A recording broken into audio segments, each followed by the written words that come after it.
In the soft twilight of memory, where time no longer marches but drifts, there lies a corridor veiled in silk and shadow.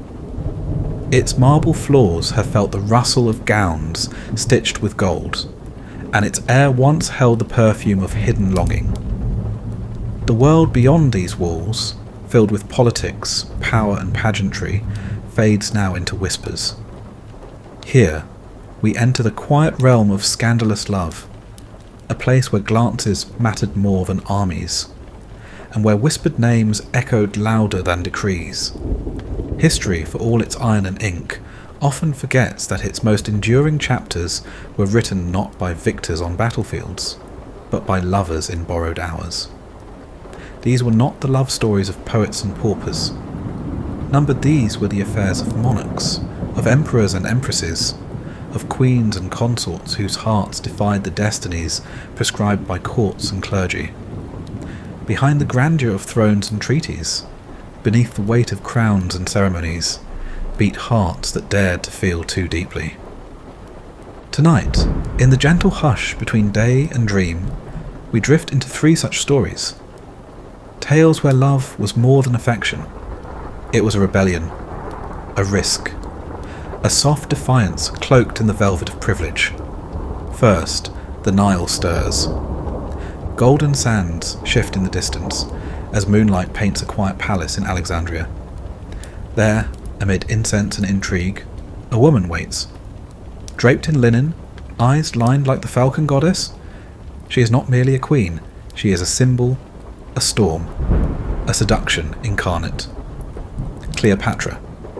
Her name alone carries centuries of breathless awe, but in this moment, before ships touch shore and Roman banners unfurl, she is still just a woman. Clever, cornered, and preparing to play the most dangerous game of her life.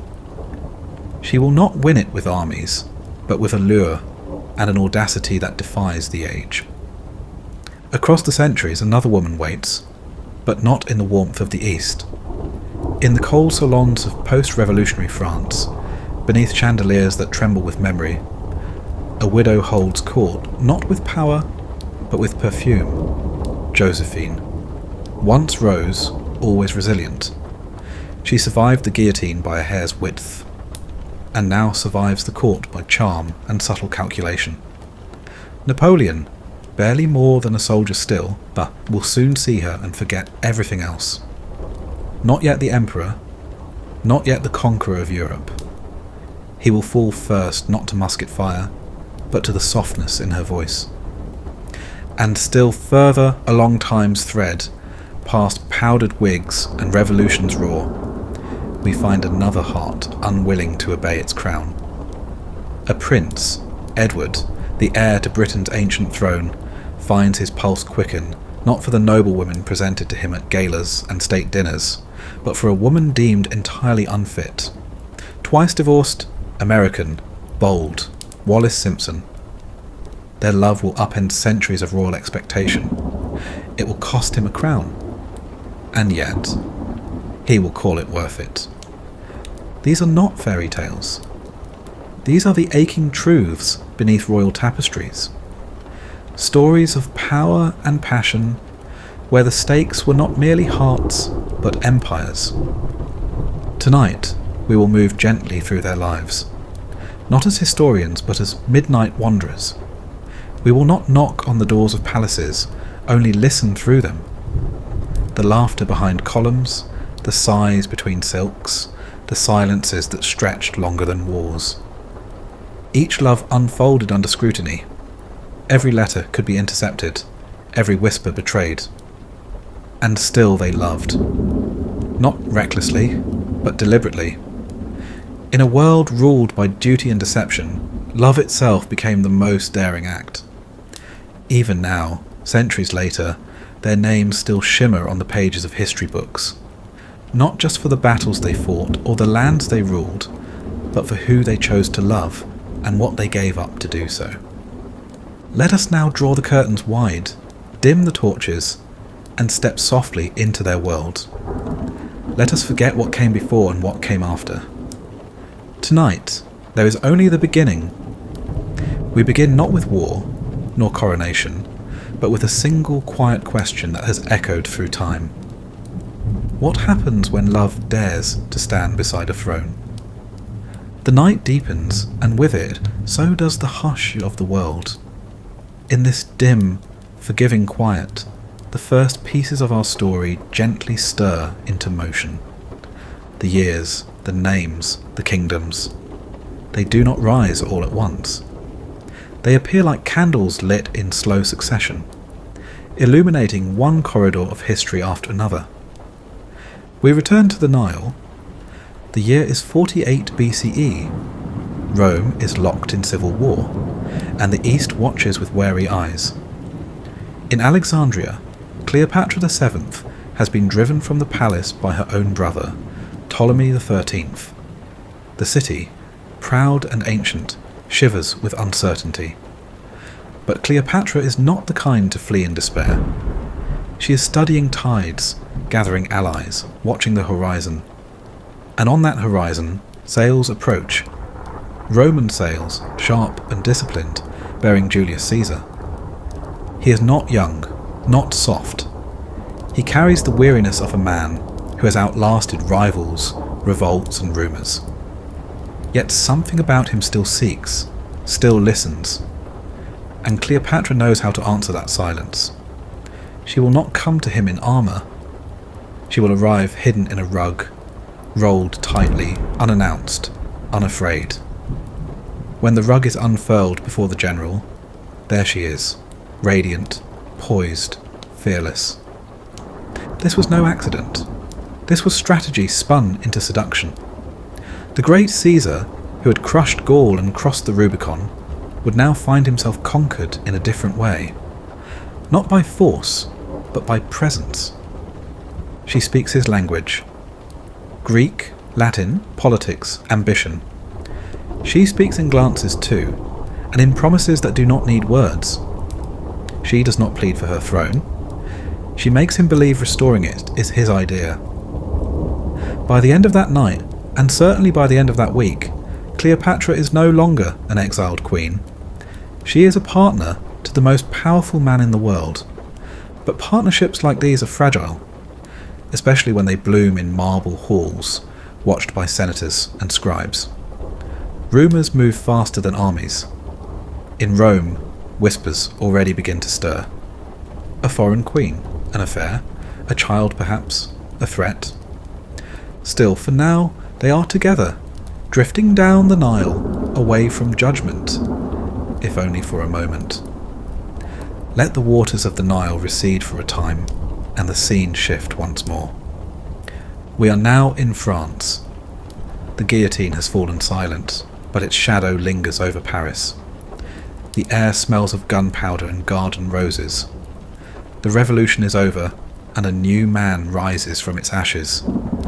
Napoleon Bonaparte. He is a general, brilliant and unsparing. At 26, he has won campaigns, inspired troops, and begun to turn his restless eye toward politics. He is not conventionally handsome. He is small, impatient, and consumed with ambition. But ambition itself has a magnetism. And when he meets Josephine de Beauharnais, it ignites. She is 6 years older, a widow, a mother. She has survived a prison sentence and the near loss of her head. Where Napoleon is fire, Josephine is perfume, light, languid, elusive. He is consumed by her. He writes letters feverishly, obsessively. I awake full of you. Your image and the memory of last night's intoxicating pleasures have left no rest to my senses. She, by contrast, is slower to fall. She has seen what happens to women who love too quickly, but she does not walk away. She studies him. She allows herself to be charmed. And soon she becomes more than a name in his letters. She becomes a symbol of everything he thinks he can win. Glory, love, immortality. Their wedding is quiet, even clumsy. He arrives late. Her birth certificate is falsified to make her seem younger. But none of that matters to him. She is his now, and yet even this union, so tender in its early chapters, will not remain untouched by politics and pain. He will go to war, and she will remain behind. Distance will pull, suspicion will gather. But for now, they are only lovers, new, foolish, hopeful. We will not linger too long. Our final candle for the evening waits to be lit. This time, it flickers in a palace not far from London. The 20th century is young, but it is already shedding its past like an old coat. Empires are beginning to wane, cameras flash, airplanes buzz, but the British monarchy stands tall, stoic, bound by centuries of precedent and ritual. Edward, the Prince of Wales, walks through these corridors with polished shoes and restless eyes. He is adored by the press, admired by crowds, yet he is deeply, persistently discontent. The women chosen for him bore him, the rules bind him. The throne looming in his future feels more like a cage than a crown. Then, at a house party in 1931, he meets her.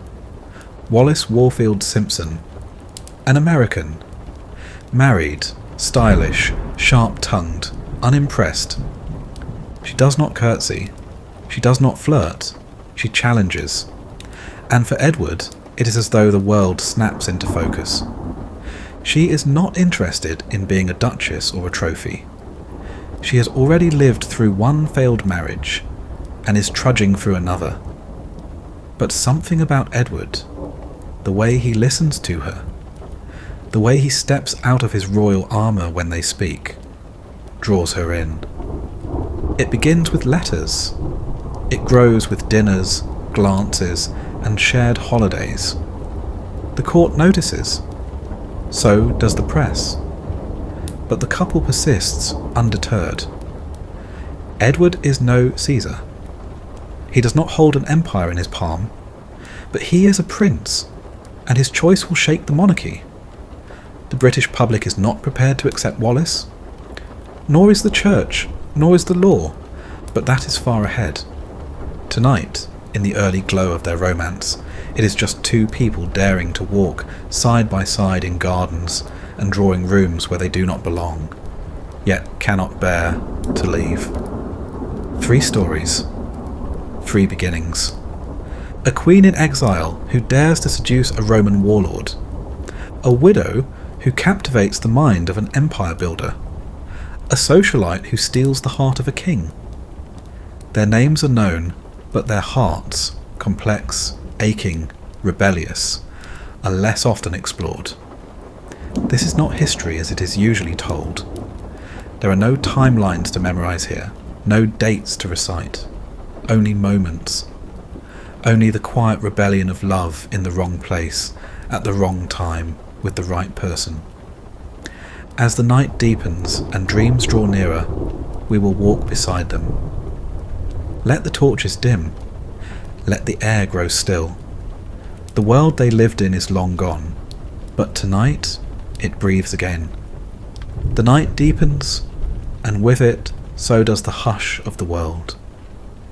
In this dim, forgiving quiet, the first pieces of our story gently stir into motion.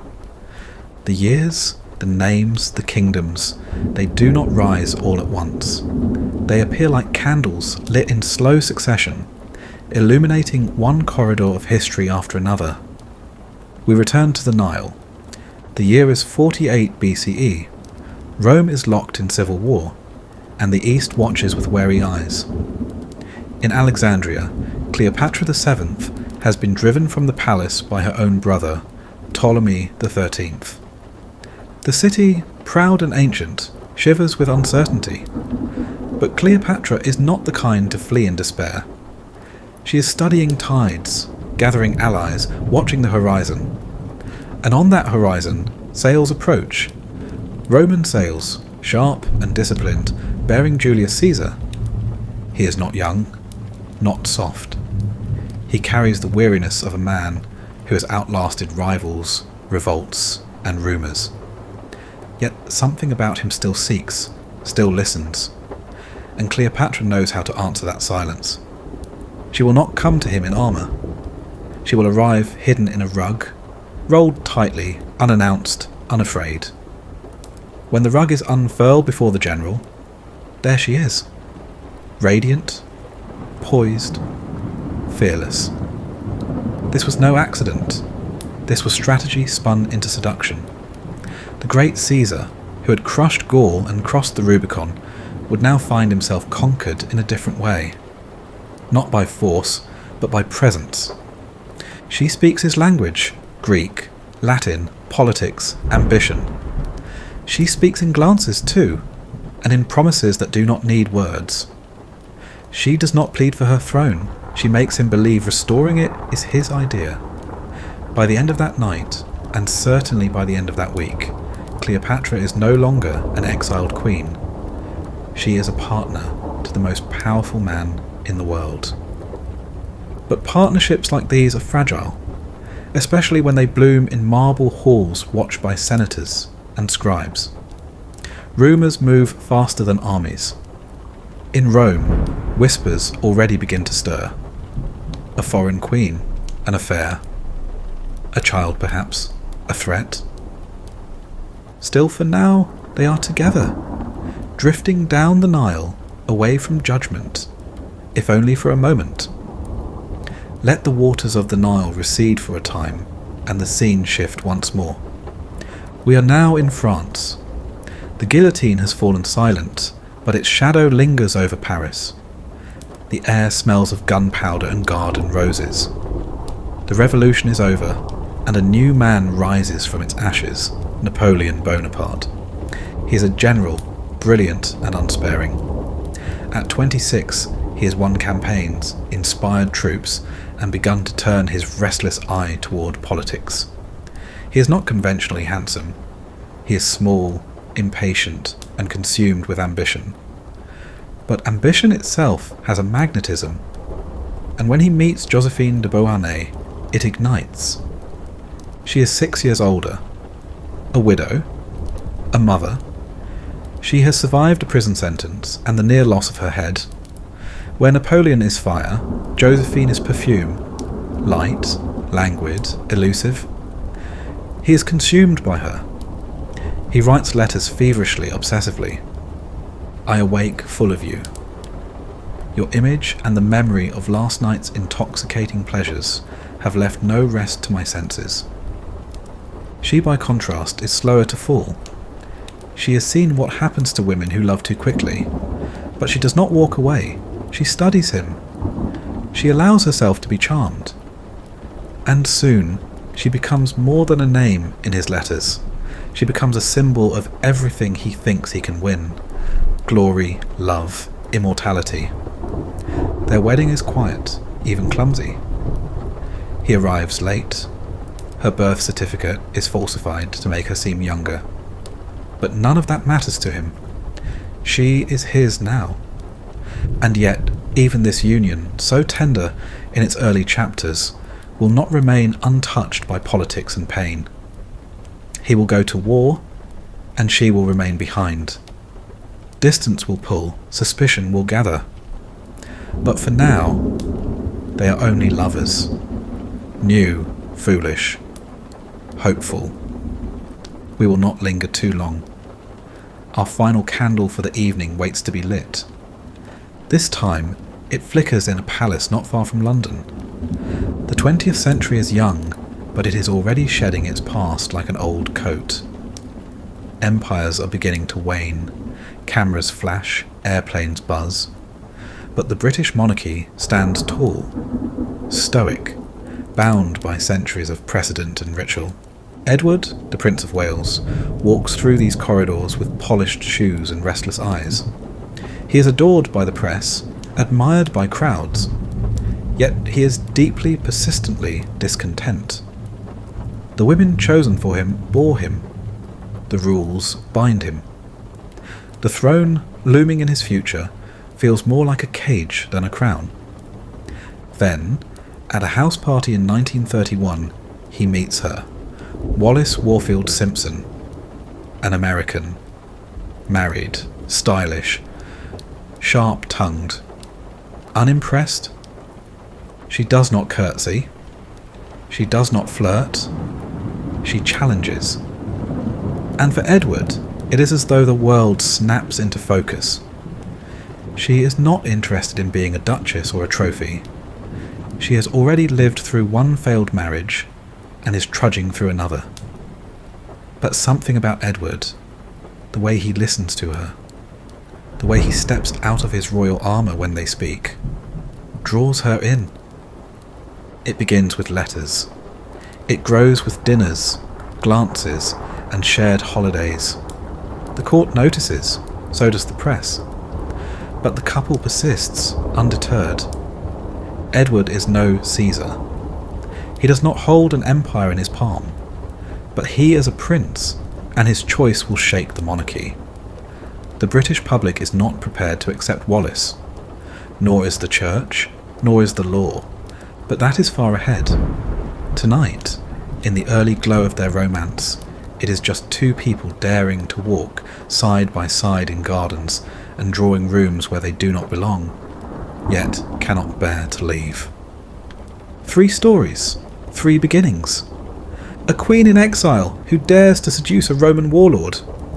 A widow who captivates the mind of an empire builder.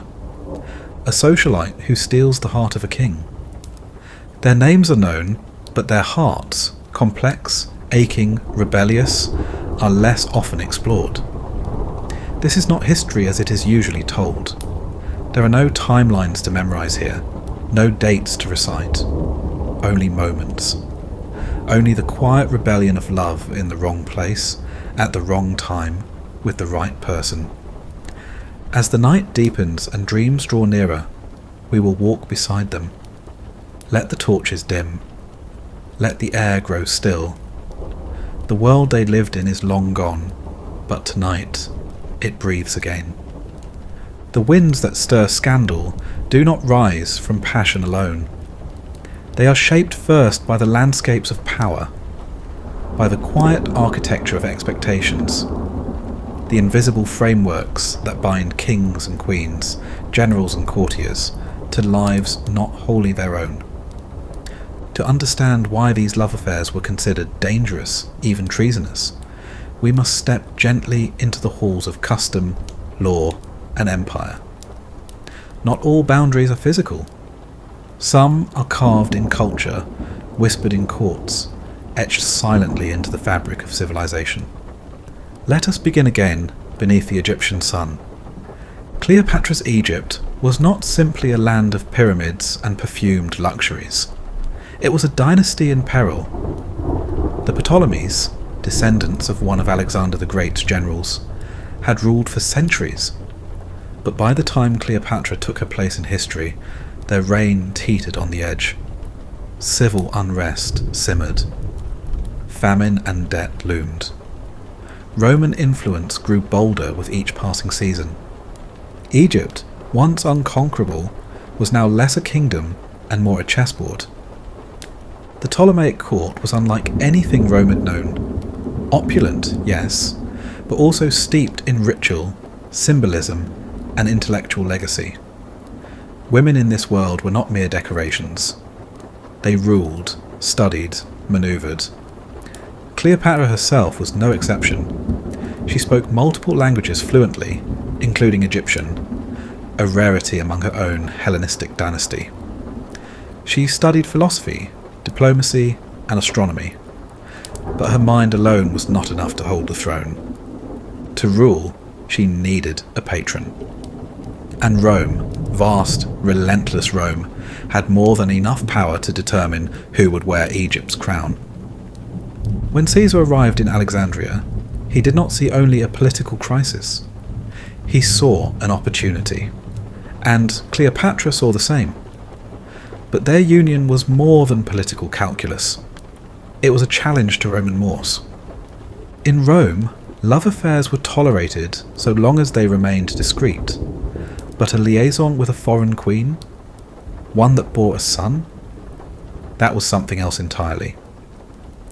Cleopatra represented everything conservative Rome feared: female power, foreign influence, and the seductive allure of the East. The very fabric of Roman identity was built on opposition to decadence, at least publicly. And Cleopatra, who dared to rule as a divine monarch and a lover of Rome's most celebrated general, became a living contradiction. In their eyes, she was not simply a queen. She was an enchantress, a danger, a threat cloaked in silk and crowned in gold. Her presence in Caesar's life called into question the very stability of the Republic. His rivals whispered that he sought to become king, that he would bring her to Rome not as a guest, but as a queen. In truth, the scandal was not that Caesar loved her, but that he seemed willing to realign Rome's axis for her. Let us leave that tension hanging, like incense in the air, and turn now to France. The late 18th century had torn through French tradition like a storm. The monarchy had fallen. The guillotine had devoured kings and queens, nobles and revolutionaries alike. Amidst the rubble, a new order began to take form. One not ruled by bloodlines, but by ambition, by reason, by force. Napoleon Bonaparte rose through this world like a spark catching dry kindling. He was not born to privilege. He had no title by birth. He came from Corsica, a small island with a proud but provincial reputation. His French was tinged with an accent. His wealth was meagre. But his mind was relentless. He understood early that to conquer France, he would need more than victories. He would need to remake himself into someone the people could follow.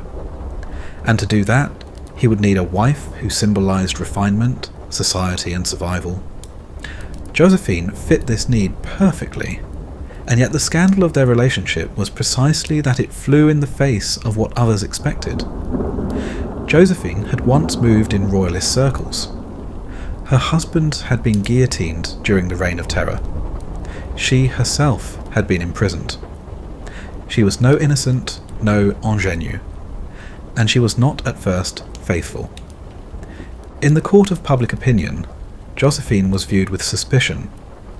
Older than Napoleon, with 2 children and a history of affairs, she seemed an odd match for the rising star of France. But in a country so recently bloodied by revolution, their union also embodied resilience. Where others saw scandal, some saw something else. A man remaking the nation, and a woman who had survived its darkest days. Still, the aristocracy whispered. The military frowned, and Napoleon's own family deeply disapproved. His siblings saw Josephine as an interloper, a schemer, someone beneath the imperial vision they were beginning to imagine for themselves. Their marriage, in many ways, stood at the crossroads between old France and new. Josephine represented the delicate, charming, perfumed salons of the Ancien Regime. Napoleon embodied the raw force of meritocracy, forged in cannon smoke and ambition. Their love, from the very start, was a collision of eras. Now let us slip forward in time, across the English Channel, where tradition held tighter to its robes. In Britain, by the early 20th century, the monarchy had become both a symbol of stability and a subject of fascination. The royal family lived under the perpetual gaze of the public. Every marriage was strategic, every smile calculated, every misstep magnified. Into this world stepped Edward, the Prince of Wales. From a young age, he had been groomed for kingship. He attended the right schools, served in the right regiments, performed the right duties. But his heart wandered. He hated the stiffness of court life. He bristled at the endless ceremonies, the impersonal obligations. And above all, he feared becoming a king who lived a life that wasn't his own. Wallis Simpson was everything the monarchy was not prepared to accept. She was American, foreign. She was divorced, not once, but soon to be twice. She was sharp, modern, and unapologetically herself. To the traditional British establishment, she was not merely unsuitable, she was dangerous. The Church of England, over which Edward would be expected to preside as king, did not permit the remarriage of divorced persons if their former spouses were still alive. Wallis's ex-husbands lived. This meant that should Edward marry her, he would not only defy societal norms, he would defy church law. The political structure of the British monarchy is such that the king is both sovereign and symbol. To marry Wallis would be to fracture that dual role. Advisers warned him. Parliament murmured. The press, at first silent, began to circle. And yet, Edward did not retreat. He did not distance himself. He drew closer to her, even as his future unravelled. His affection, rather than diminish, became an act of resistance. Each of these three romances unfolded within intricate cages of culture and law. The rules were not abstract, they were lived realities.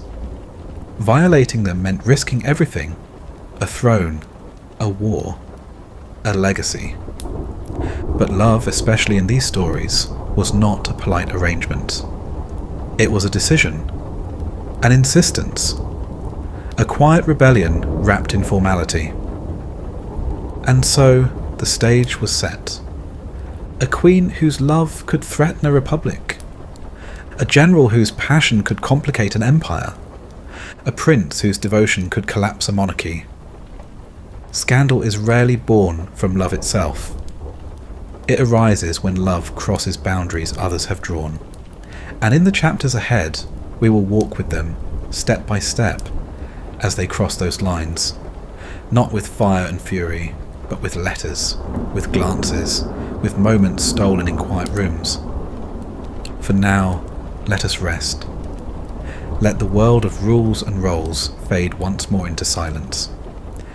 As twilight deepens into the hush of night, the world these lovers inhabited grows more intricate. Their stories did not unfold in a vacuum.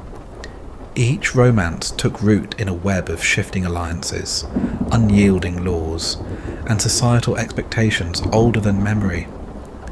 To truly understand the scandal of these affairs, we must listen to the background noise of their time, the murmur of politics, the doctrine of dynasties, the constraints of crowns.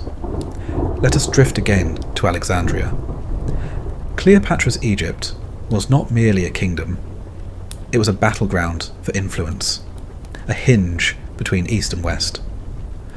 Once the glittering heart of the Hellenistic world, Egypt in Cleopatra's time had become a client state in all but name. Rome, ever encroaching, had its sights set on Egyptian grain, Egyptian wealth, and Egyptian access to the Red Sea. The Ptolemaic court was filled with intrigue and blood. Siblings married siblings. Assassinations were whispered before they were carried out. Loyalty was fluid, power always up for contest. Cleopatra had already been pushed out of Alexandria once, by her younger brother and co-ruler Ptolemy XIII, supported by scheming advisors and opportunistic generals. She returned not by strength of arms, but by subterfuge, intellect, and one extraordinary alliance.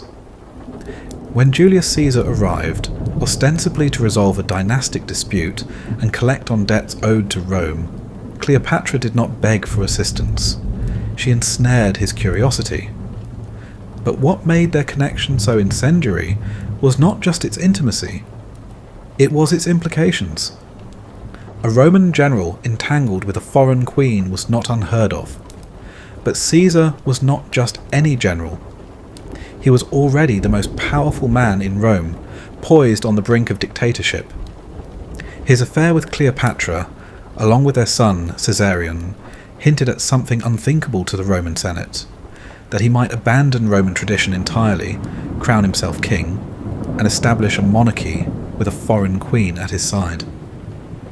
In Rome, monarchy was a word spoken with disgust. Since the expulsion of their kings centuries earlier, the Republic had sworn never to be ruled by one man again. Caesar's every move was scrutinized for signs of tyranny. Cleopatra's presence made those fears tangible. When she came to Rome in 46 BCE, it was not as a guest. It was as a queen, draped in gold-threaded robes, bearing Caesar's child, installed in a villa on the outskirts of the city. Senators shuddered, Roman matrons gossiped, and though Caesar never formally declared her queen in Roman terms, her very presence was enough to fracture the uneasy equilibrium of power. The love between Cleopatra and Caesar was more than personal. It was political theatre, a provocation dressed in silk and scented with myrrh, and it would not be forgiven. Now let the sands settle, let the sound of the Tiber fade, and the rustling of French poplars take its place. The world Napoleon and Josephine inhabited was a nation still catching its breath after the Terror. The revolution had unseated centuries of tradition, executing monarchs and nobles alike. In its wake came the rise of generals, men of ambition who climbed not through lineage, but through victories. France's new government, the Directory, was unstable, rife with corruption, and desperate for heroes. Napoleon Bonaparte rose swiftly, thanks to his military genius and relentless drive. But his ascent was also fueled by appearances. To become a legitimate ruler, in the eyes of the French elite, he needed a wife who could move easily through salons and gatherings, who could temper his coarseness and frame him in refinement. Josephine, born Marie-Joseph Rose Taché de la Pagerie, had grown up in Martinique and married young into French aristocracy. Her first husband, Alexandre de Beauharnais, had been a general and a victim of the guillotine.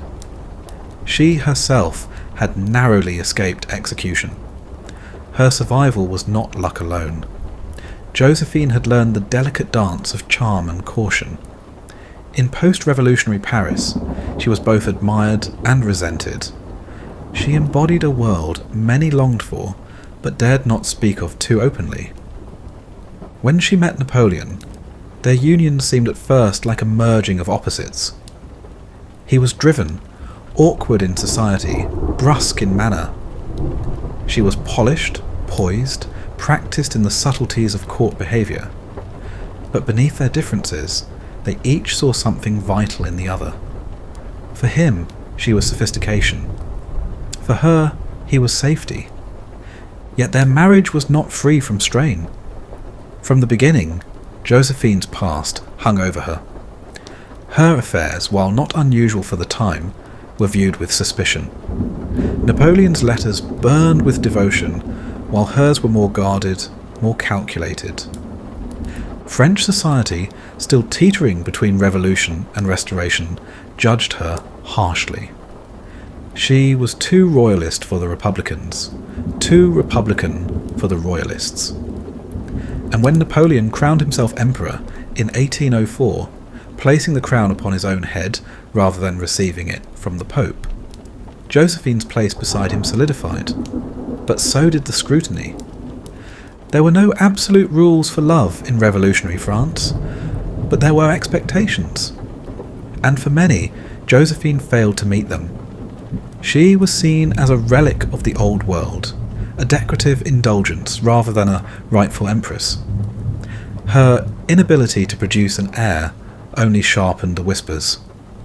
Still, she remained his partner through his greatest campaigns, even as their emotional distance grew. And when he divorced her years later, he wept, publicly, uncontrollably. It was not scandal that ended their marriage, it was succession. Let us now return once more to England. The British monarchy, bound by tradition yet constantly watched, faced its own crisis when Edward fell in love with Wallis. The monarchy had survived world wars, colonial unrest, even the execution of cousins in Russia. But it had never weathered something quite like this. Edward's relationship with Wallis was an open secret in high society. Photographs showed them smiling on yachts, attending house parties, sharing glances that betrayed more than friendship. And yet, officially, nothing could be acknowledged. The press remained silent, restrained by a gentleman's agreement with the crown. But the clock was ticking. Edward became king in 1936, after the death of his father, George V. Almost immediately, the crisis ignited. As sovereign, he was expected to marry a suitable woman, ideally a noble woman, preferably virgin, unquestionably British. Wallis, even had she been unmarried, would never have fit that mould. But she was not only unsuitable, she was scandalous. The prospect of a twice-divorced American as Queen of England sent shudders through Parliament, the Church, and the Commonwealth. The Prime Minister warned that the government would resign if Edward went forward with the marriage. The Archbishop of Canterbury condemned it. His own family distanced themselves. In this context, love became insubordination. The monarchy was not simply about lineage. It was a carefully curated symbol of national unity, morality, and tradition. If Edward defied that role, he would no longer be a king in name only. He would be a king in rebellion. And so, in December of that same year, Edward chose. He announced his abdication in a quiet, tremulous voice over the radio. I have found it impossible to carry the heavy burden of responsibility and to discharge my duties as king without the help and support of the woman I love. With those words, 1,000 years of monarchy shifted slightly on its axis. A man gave up an empire. For love. The world did not end, but the world changed. Each of these affairs was more than a scandal. They were moments when the heart stepped into the centre of history, and, for better or worse, refused to step back. They remind us that power does not insulate one from longing, that even those born to crowns and command are not immune to the pull of affection, the ache of loneliness, the daring of desire. We have now traced the setting of their world, the rules, the risks, the borders they were never meant to cross. And in the chapters ahead, we will see what happens when they cross them anyway. But not yet. For now, the lamps dim, the court halls quiet. The ink of ancient letters fades again into silence. Sleep for a moment in the calm before the storm of passion begins. They do not arrive all at once. The lovers who would one day be whispered about in history's corridors do not storm the stage of fate. They enter slowly, framed not in grandeur, but in ordinary moments. A glance across a hall, a letter inked in haste, a rumour exchanged between courtiers. Before they became legends, they were merely people. And before scandal, there was longing. Let us return gently to the banks of the Nile. Cleopatra VII was not born into peace. She was born into rivalry, to a dynasty famous not only for its wealth, but for its blood-soaked family tree. The Ptolemies ruled as Greeks in an Egyptian land, and though they draped themselves in the divine titles of the pharaohs, their power was precariously balanced between Roman interests and internal collapse. From an early age, Cleopatra was unlike her siblings. She studied languages, 9 in total. She listened during council meetings. She learned the rituals of Isis and the rhetoric of philosophers. When others at court spent their hours in excess, Cleopatra watched, absorbed, calculated. She came to power at 18, co-ruling with her 10-year-old brother, Ptolemy XIII. Their reign began in unease, a fragile alliance that quickly soured. The advisers surrounding her brother plotted against her. Whispers turned to threats, and before long she was forced into exile, fleeing Alexandria for the harsh deserts of Syria. But even in exile, Cleopatra did not collapse. She raised an army, she waited. And when Julius Caesar arrived in Alexandria in pursuit of his rival Pompey, she saw her moment. Caesar, too, had lived a life of reinvention.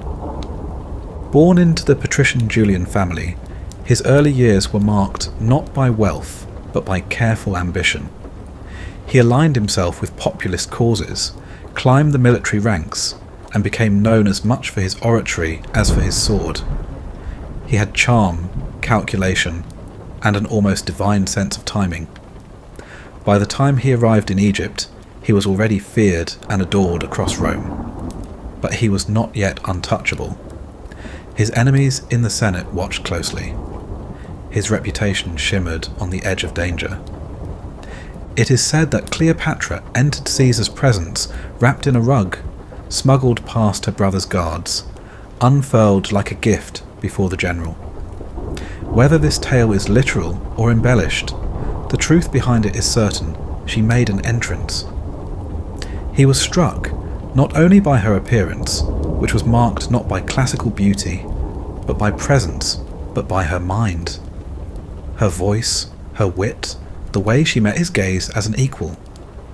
She did not grovel, she engaged, she did not plead, she proposed, and something inside Caesar, a man long surrounded by flatterers and foes, was moved. Their first conversation lasted through the night. What passed between them in words is lost. What passed in silence has echoed for centuries. Elsewhere, in the echo of a different revolution, a young man strode the drawing rooms of Paris. Napoleon Bonaparte was still forming, like steel being tempered. At 26, he had not yet crowned himself emperor. But the seeds of conquest were already sown. His mind was sharp, his strategies revolutionary. But socially, he was awkward. He stumbled through gatherings, uncomfortable in conversation, often misreading subtlety. And then he met her. Josephine de Beauharnais was older, refined, and so unlike the military world he inhabited that she seemed to belong to a different realm altogether. Widowed from her aristocratic husband, who had perished under the guillotine, she had rebuilt her life through charm, intelligence, and survival. She wore perfume not as an accessory, but as armour.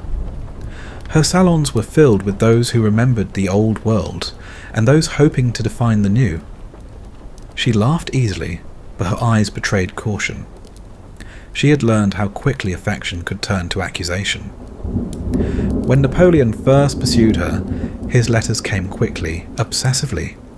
A kiss on your heart, and one much lower, he wrote, with all the heat of youth, and none of the restraint of courtly convention. At first, she hesitated. His adoration was overwhelming, but slowly, gently, she allowed herself to be drawn in. Not because of his titles, which were few, or his appearance, which was unremarkable, but because of the strange fire in him. He was a man who believed the world could be shaped by will alone. And Josephine, who had seen the world crumble, was curious enough to follow. Their wedding was modest, held on a rainy day in March. He forgot to bring the ring. She lied about her age on the certificate. The ceremony was awkward, but the connection, raw and real, pulsed beneath the surface. For a time, they were enough for each other.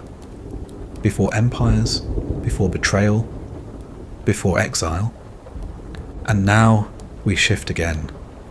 A new figure enters our soft gallery. Edward, Prince of Wales, walked a narrower path than the others. Born into opulence, raised in expectation, every moment of his life was accounted for. He was expected to be dignified, dutiful, and detached. But beneath the crisp collars and ceremonial salutes was a young man burdened by inheritance. He smoked too much. He drank. He spent time in jazz clubs and private residences, far from Buckingham's watchful gaze. And then one evening, he met a woman unlike any other in his world. Wallis Simpson was not beautiful by conventional standards, but she was compelling. Dressed always with impeccable taste, she spoke with confidence. She had opinions. She had lived, through poverty, through marriage, through reinvention. What began between them was not a royal romance. It was a friendship, an ease. She did not treat him as a prince. She teased him. She challenged him. And he, weary of formality, found in her a relief he could not explain. It grew slowly. First letters, then invitations. Shared holidays. Private conversations. Photographs began to surface. Friends began to speculate. And Edward, who had once recoiled from duty, began to imagine a different kind of life. One not prescribed, not confined. One shaped by choice and by love. Each of these figures, Cleopatra, Napoleon, Edward, stood at the edge of enormous influence. And each of their lovers, Caesar, Josephine, Wallace, entered not with conquest, but with contrast. Where Caesar was calculated, Cleopatra was poetic. Where Josephine was elegant, Napoleon was raw. Where Edward was weary, Wallace was sharp. These were not fairy tales. These were not equals in the eyes of their courts. These were mismatches, misalignments, dangerous, volatile, and impossible to ignore. History remembers battles, but between those battles, it is these quiet entrances, these soft, human arrivals, that shape the world in ways armies never can. As the night deepens, their silhouettes become clearer. Not yet scandalous, not yet tragic, just beginnings. And in the next chapter, the sparks will begin to catch. The corridors of time are wide, but the moments that shape them are often small. Soft footsteps, lingering glances, words spoken behind folding screens or under whispering trees. Our three stories now begin to unfold with greater clarity as the lovers step further into the light. In Alexandria, Caesar and Cleopatra's partnership was no longer a whispered rumour. It had become a visible fact. Julius Caesar, ever conscious of optics and advantage, did not simply restore Cleopatra to her throne. He announced her rule beside her younger brother Ptolemy XIV, reasserting Egypt's alignment with Roman interests. But his presence in the royal palace told a deeper story. This was not mere diplomacy. He remained in Alexandria for months after settling the dynastic conflict, longer than political necessity demanded. And in those months, Cleopatra moved not as a subjugated queen, but as a sovereign partner. They sailed the Nile together, not as conqueror and client, but as equals, or so it seemed. Their journey became legend even in its own time. Cleopatra arranged grand spectacles along the river, banquets on barges, music beneath the stars, offerings to sacred temples. It was not only seduction, it was theatre, it was rule reimagined. And Caesar, for all his Roman pragmatism, was moved. Perhaps by her intellect, perhaps by her daring, perhaps by her ability to weave ritual, myth, and ambition into something irresistible. She made him see not just a woman, but an Egypt that could still dazzle. Their time together was not private, and not without cost. In Rome, the Senate stirred uneasily. Caesar returned not only with military glory, but with a queen's scent still lingering on his garments. And a child, Caesarion. He never formally acknowledged the boy as his heir, but neither did he deny him. It was an open secret, and one that darkened his image further in the eyes of traditionalists. A Roman leader with a foreign son, born of a living goddess. It was too much for some. The Ides of March loomed ever closer, but for now, their love still floated like lilies on the Nile, fragile but blooming. In France, the stage was quieter, though no less charged. Napoleon and Josephine had settled into a rhythm both domestic and stormy. He adored her still, but his letters, once filled with breathless longing, began to show strain. From the battlefields of Italy, he wrote of victories and betrayal. He asked why she had not answered his letters, why rumours in Paris spoke of her entertaining other men. Josephine, surrounded by courtiers and social obligations, danced a careful dance. She had not been trained for fidelity. Marriage in the Ancien regime had always made room for dalliances, so long as they were discreet. But Napoleon's love was not conditional. It was total, consuming, and often suffocating. Still, they remained bound. Bound by politics, by image, by something beneath the surface neither could fully name.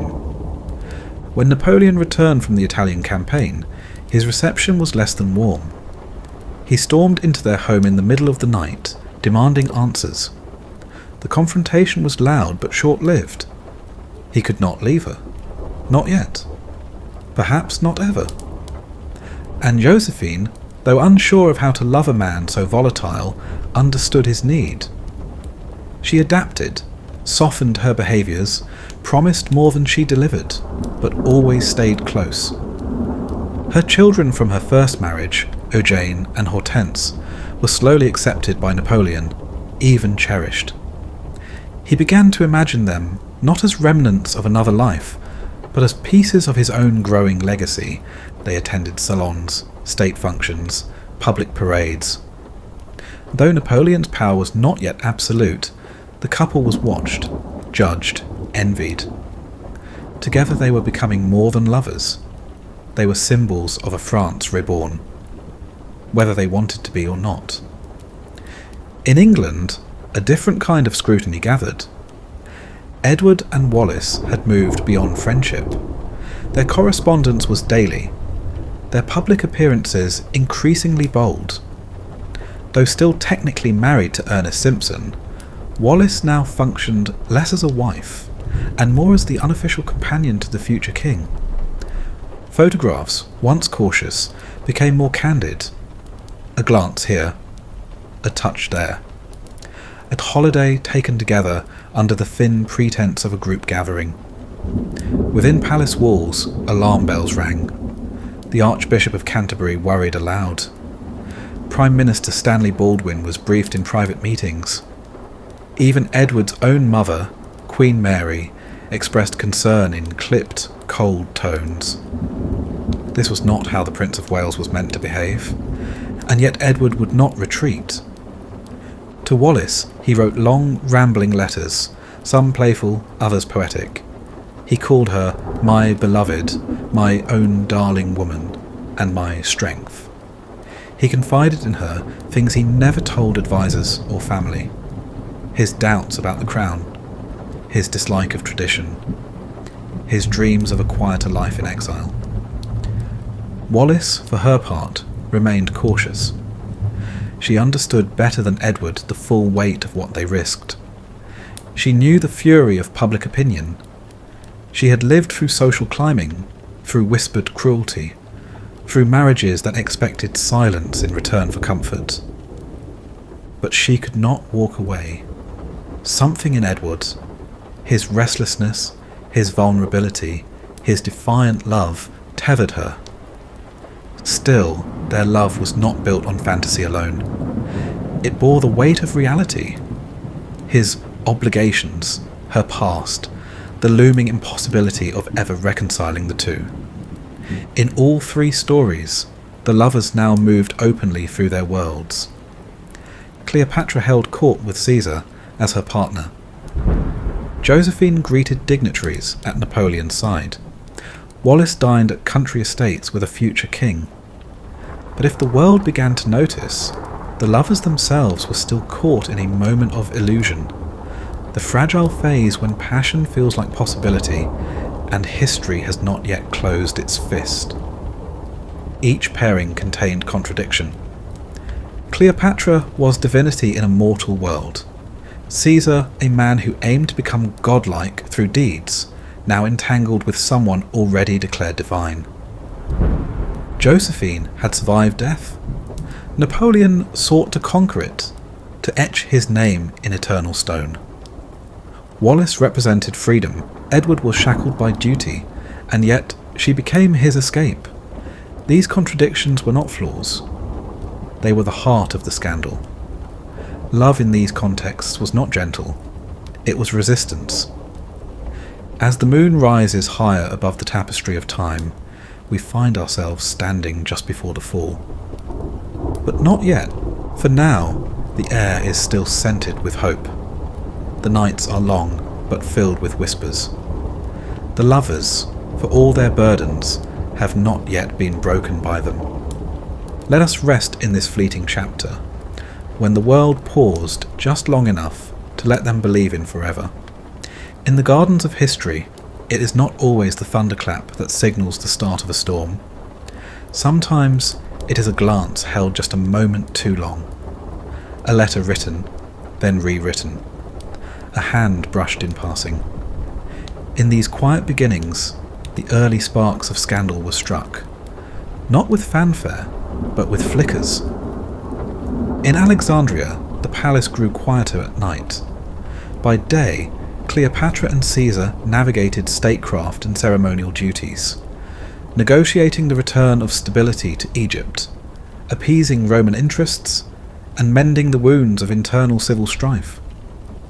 But at night, when the torches burned low and the marble floors cooled, the two rulers spoke not in policy, but in possibility. They shared stories. Caesar of his campaigns in Gaul, of the cold reign in Britannia, of the Senate's endless ambition and envy. Cleopatra, of her childhood in the palace, of her father's exile and return, of the ancient gods who still ruled her people's dreams. Between them, there was more than politics. There was admiration, curiosity. He watched the way she carried herself, not only as queen, but as someone who expected to be remembered. She saw in him not only power, but solitude. They were each in their way alone. It was during one of these evenings, as the breeze from the sea wound through the open colonnades, that Caesar traced the hieroglyphs carved into a limestone wall and asked their meaning. Cleopatra, rising from her place near the pool, moved to his side. She did not answer at first. She simply placed her hand over the symbols and whispered a phrase in the old tongue. Life, strength, stability. She translated softly without show. And for Caesar, used to the blare of horns and the marching of legions, it was the most beautiful thing he had heard in years. They became lovers without declaration. No royal edict was issued. No couriers were dispatched. It happened as slowly as the moon moves across the sky, imperceptible at first, but undeniable once seen. When Cleopatra learned she was pregnant, she did not panic, nor did she celebrate. She simply placed her hand upon her belly one morning and said, "He will have his father's eyes." Not to anyone in particular, perhaps to history. Elsewhere in France, the sparks flared in subtler ways. Napoleon, home briefly from campaign, found himself eager, sometimes desperately so, for Josephine's attention. He arranged dinners, sent flowers, lingered outside her dressing room with the intensity of a man still surprised by the depth of his own emotions. Josephine, more measured, entertained his affections with practiced ease. She accepted his tokens. She read his letters, though sometimes days after they arrived. She smiled at his outbursts, never rising to match them. She was, in a way, teaching him how to be loved. Not with fire and force, but with patience. One morning, after a particularly long silence from her, Napoleon sent her a note, not a love letter, but a plea. "Don't keep me at the edge of your affection," he wrote. "I am a soldier, not a philosopher. I can conquer a continent, but I cannot endure doubt."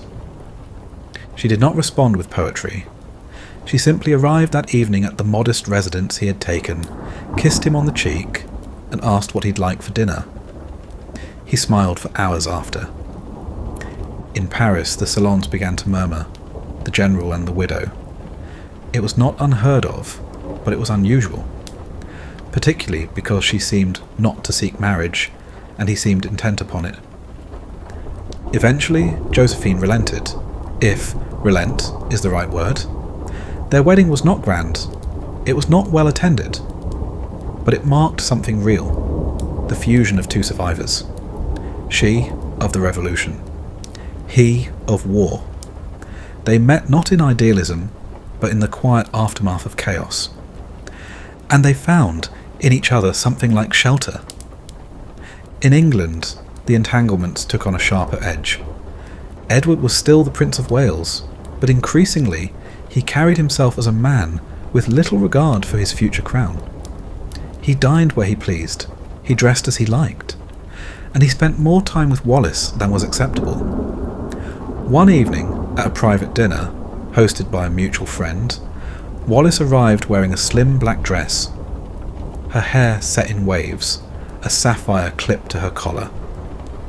Edward, seated 2 places away, said nothing all night. He simply watched her. When the guests had left, and the servants had withdrawn, he followed her out onto the terrace and spoke quietly. "There's something about you," he said, "that makes everything else feel pretend." Wallis did not answer immediately.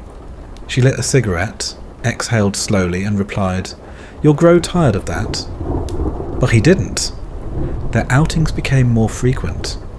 He sent her trinkets, notes, flowers, even though she still shared a townhouse with her husband Ernest. Rumours began to press harder at the edges of discretion. Newspapers hinted. Gossip columns danced near the line, never naming her, but always implying. Edward's staff grew concerned. His father, King George V, was reportedly aghast, and yet nothing deterred him. He invited Wallis to Balmoral, to Sandringham. She attended royal functions with increasingly open familiarity, and while some members of the court recoiled, others whispered of inevitability. Behind closed doors, Edward spoke freely of a life beyond the throne, a life where he could live in Paris with her, walk unrecognised, dine in cafes without scrutiny. She listened gently. She smiled, but she knew what he did not. The world would not let him go so easily. Still, in those early months, it felt possible. Their connection was not just romantic, it was conspiratorial, a shared rebellion. Back in Alexandria, Cleopatra gave birth to Caesarion. The boy, born under the rising summer sun, was declared the divine son of Isis and Jupiter, titles as symbolic as they were provocative. Caesar never formally confirmed the child's paternity in public, but he allowed whispers to grow. He sent funds. He ensured Cleopatra's continued rule. And when she travelled to Rome with the boy, they were housed not in guest quarters, but in a villa just across the Tiber from his own.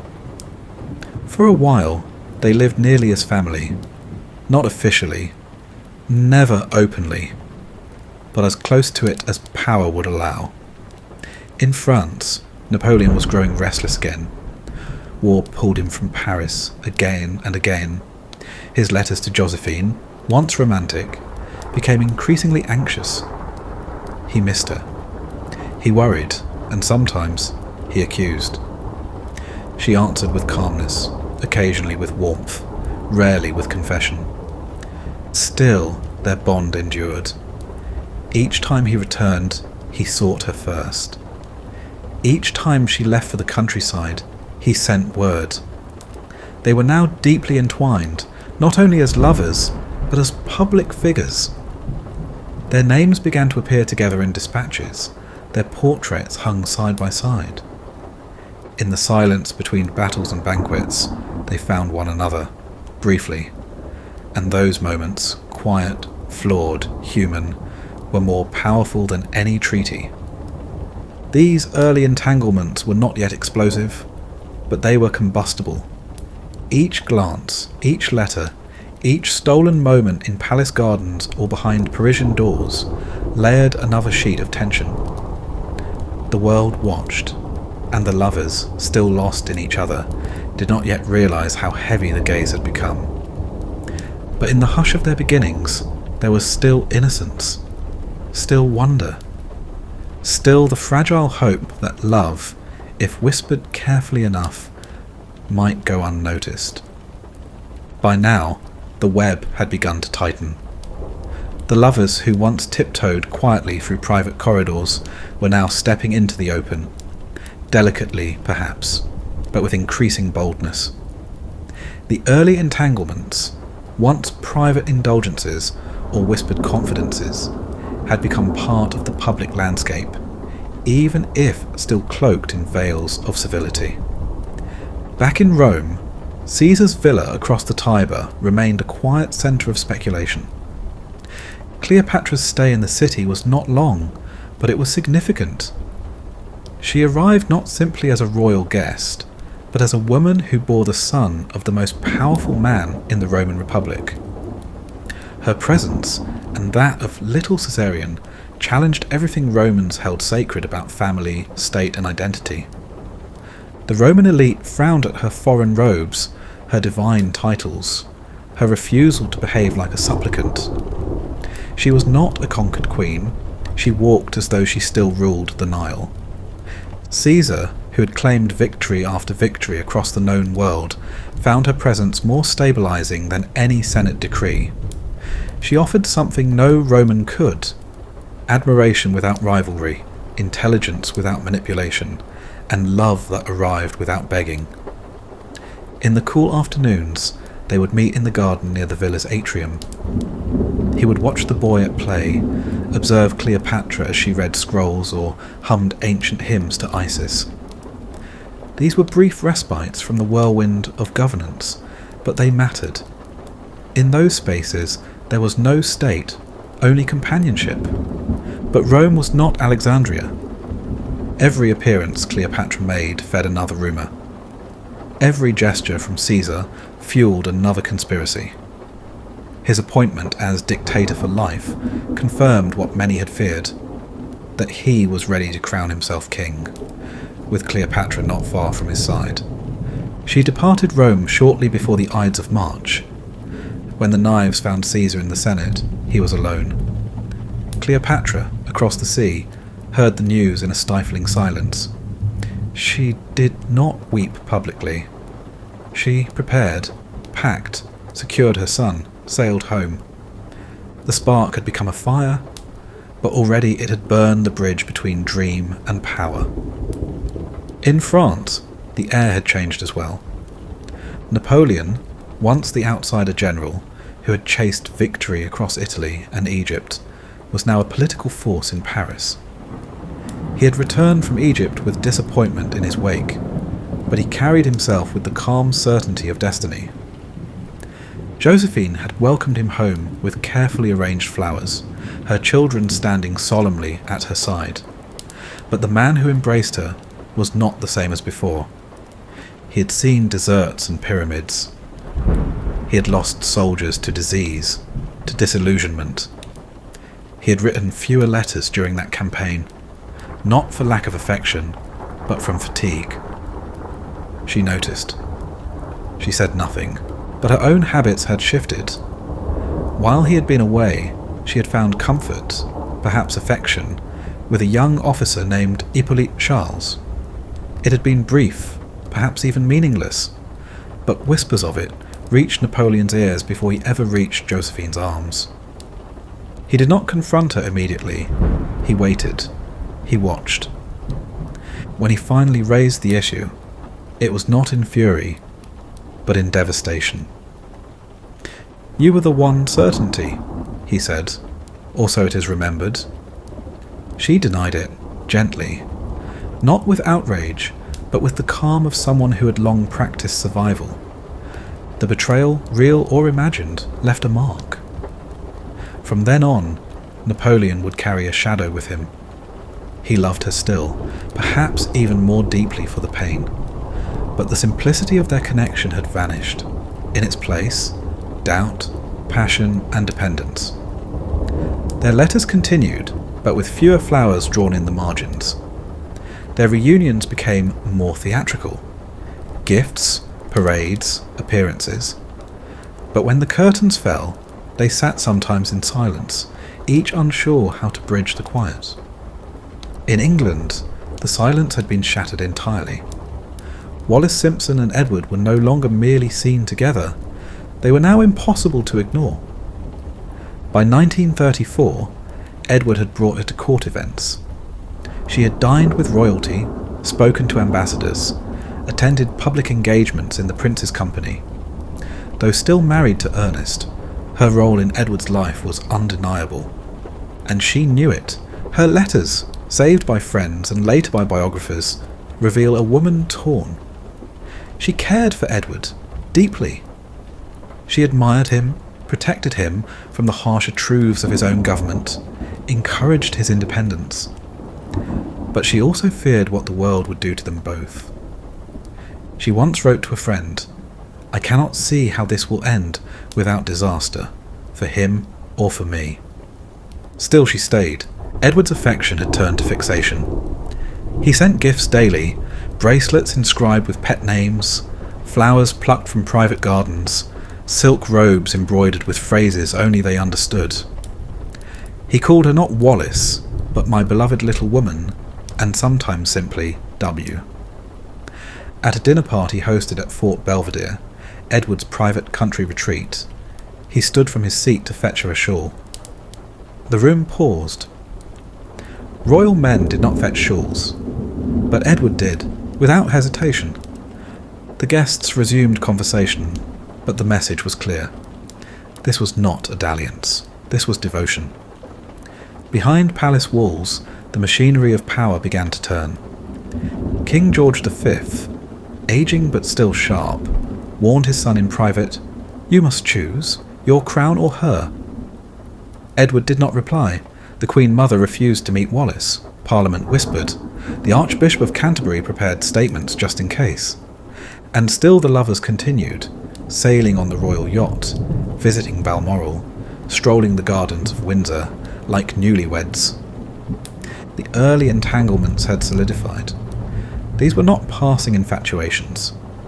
These were entwinements, codependencies, quiet revolutions.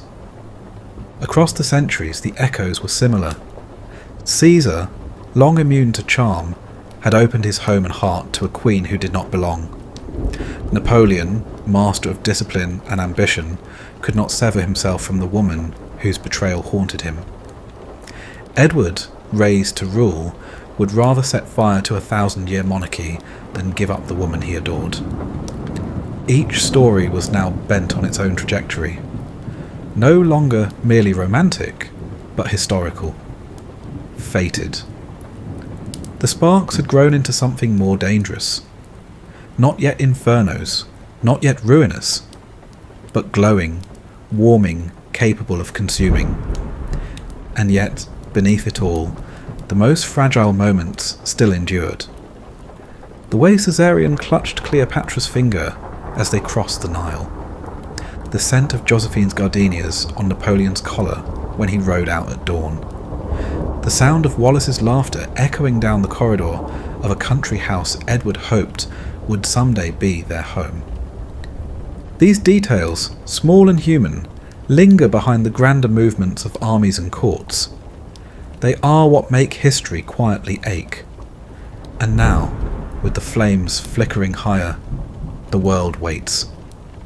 The next steps will not be so gentle. But for tonight, let us rest again in the warmth of what once was soft and hopeful. Even in the palaces of the powerful, love is not shielded from distance. Intimacy, once effortless, begins to strain beneath the weight of what surrounds it. Ambition, fear, scrutiny. At first it's subtle, a pause between replies, a question asked too often, a touch that no longer lingers.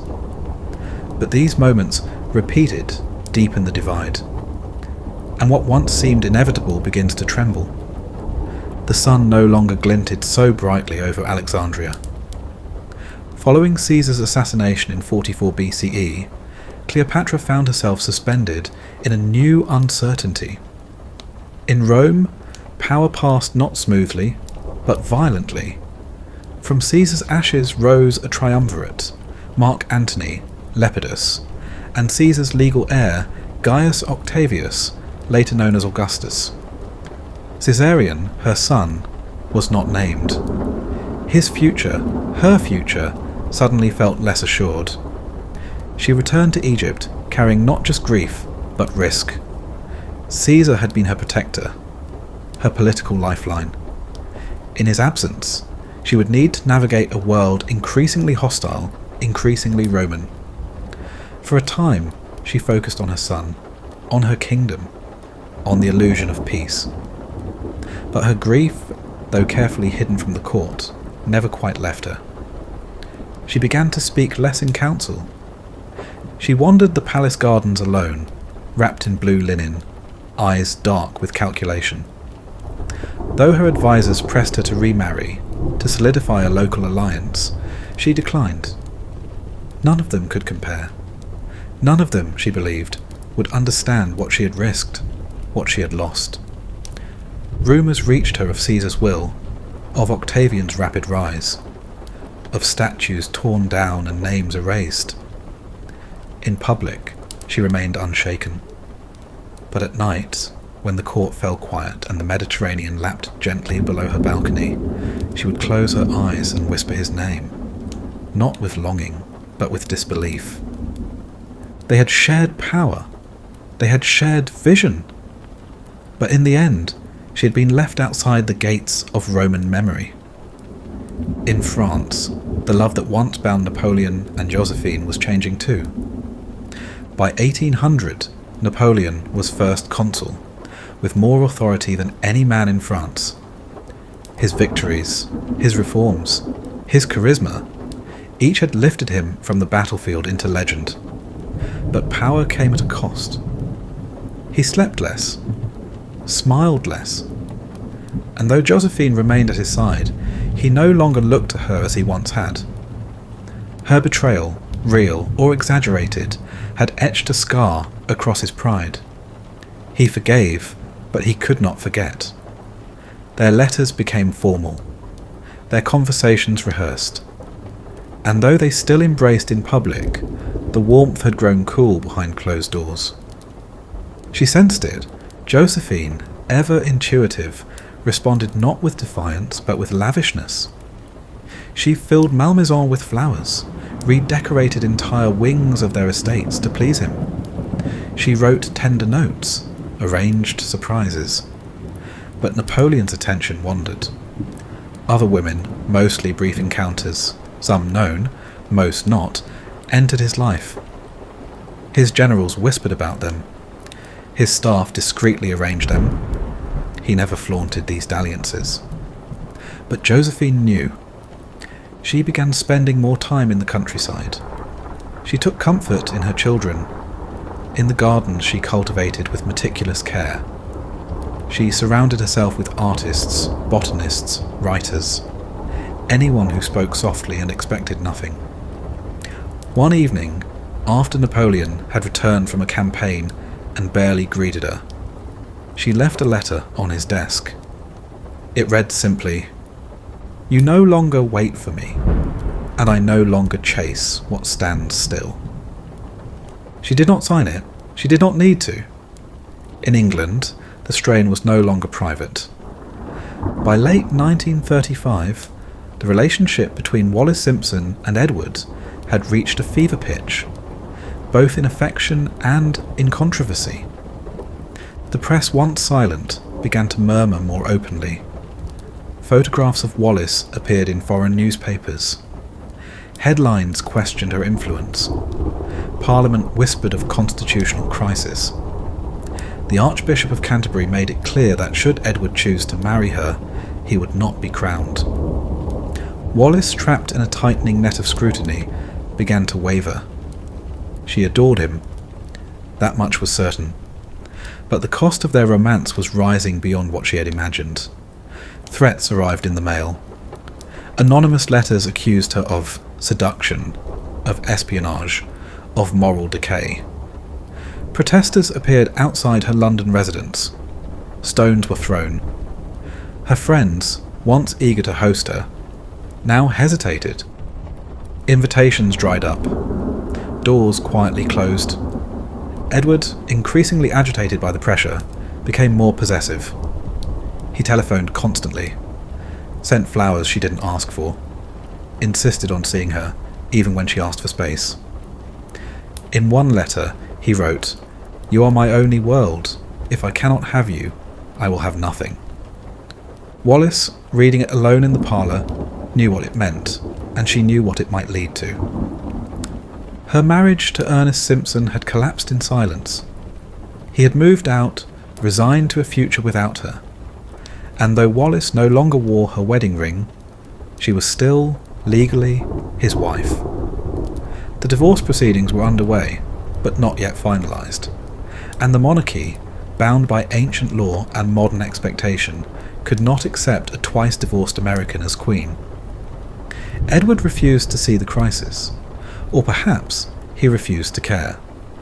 He told friends that he would abdicate if forced, that he would leave England, that he would live abroad, anywhere, so long as she was with him.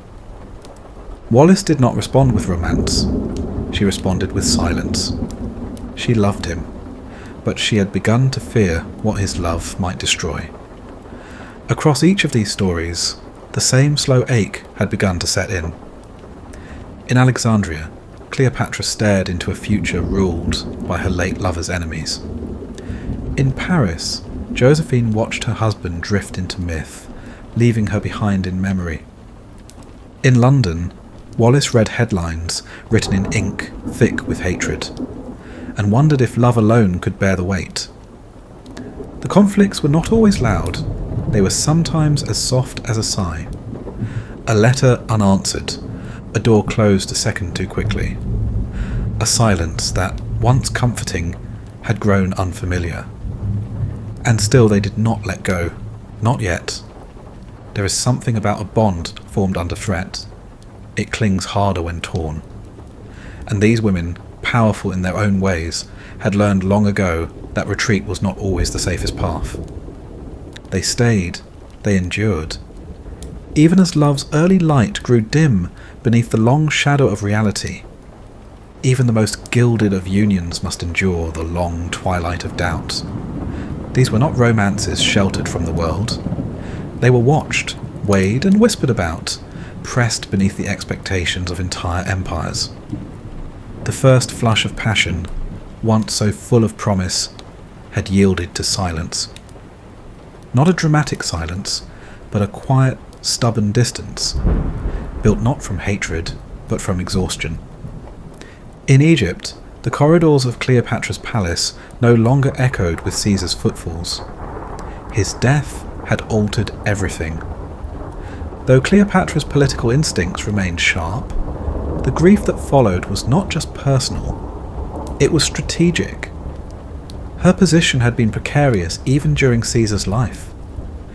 Without his protection, she faced a Roman world divided, and her very presence on the chessboard grew more perilous. To Rome, she was no longer the favoured queen, but a dangerous symbol, proof that ambition could seep into the heart of even the most disciplined general. Octavian, Caesar's heir, regarded her with cold suspicion. Mark Antony, by contrast, sent word not of warning, but of curiosity. Still for a time, Cleopatra did not move. She ruled. She waited. Her days were filled with courtly routine, with diplomatic dispatches and the education of Caesarion. But in the nights, her thoughts lingered on what had been lost. Not just the man, but the direction, the clarity. Caesar had been many things, dangerous, demanding, unpredictable, but he had believed in her, in their son, in a world they might have shaped together. Without him, her gaze grew hard, her words more formal, her robes heavier, darker in hue. Where once she had laughed, now she measured her voice. Even love that changes the course of history cannot protect against time's slow unravelling. In France, Napoleon had begun his transformation from consul to emperor. The pace of his campaigns accelerated. With each victory, he returned to Paris more distant, more imperial. Josephine still welcomed him with ceremony and grace, but they both knew what lay between them. A gulf, one part betrayal, one part disappointment, and perhaps something more mundane, the natural drifting of two lives pulled in opposite directions. He had mistresses now, known and unknown. Some gifted to him by foreign courts, others arranged by his aides. He rarely spoke of them. He rarely needed to, Josephine knew. And though she never confronted him directly, her own solitude deepened. She began to host fewer events. Her letters to her children grew longer. She turned inwards, filling her days with botany and interior design. The Empress of France, presiding over a palace more like a museum than a home. The moments they shared became more symbolic than sincere. One winter's evening, as snow fell quietly over the Tuileries, Josephine stood by a window while Napoleon dictated a speech to a secretary. He did not acknowledge her presence. She stood there for nearly an hour. Then, without a word, she turned and left. Later that night, she found a single camellia, white, freshly cut, on her pillow. He had remembered she once said it was her favourite flower. A gesture, but not a bridge. Elsewhere in the palace, staff had begun whispering about a new mistress, a quiet, soft-spoken noblewoman who seemed more malleable, less known. Josephine did not ask. She simply added more logs to the fire and continued writing in her journal.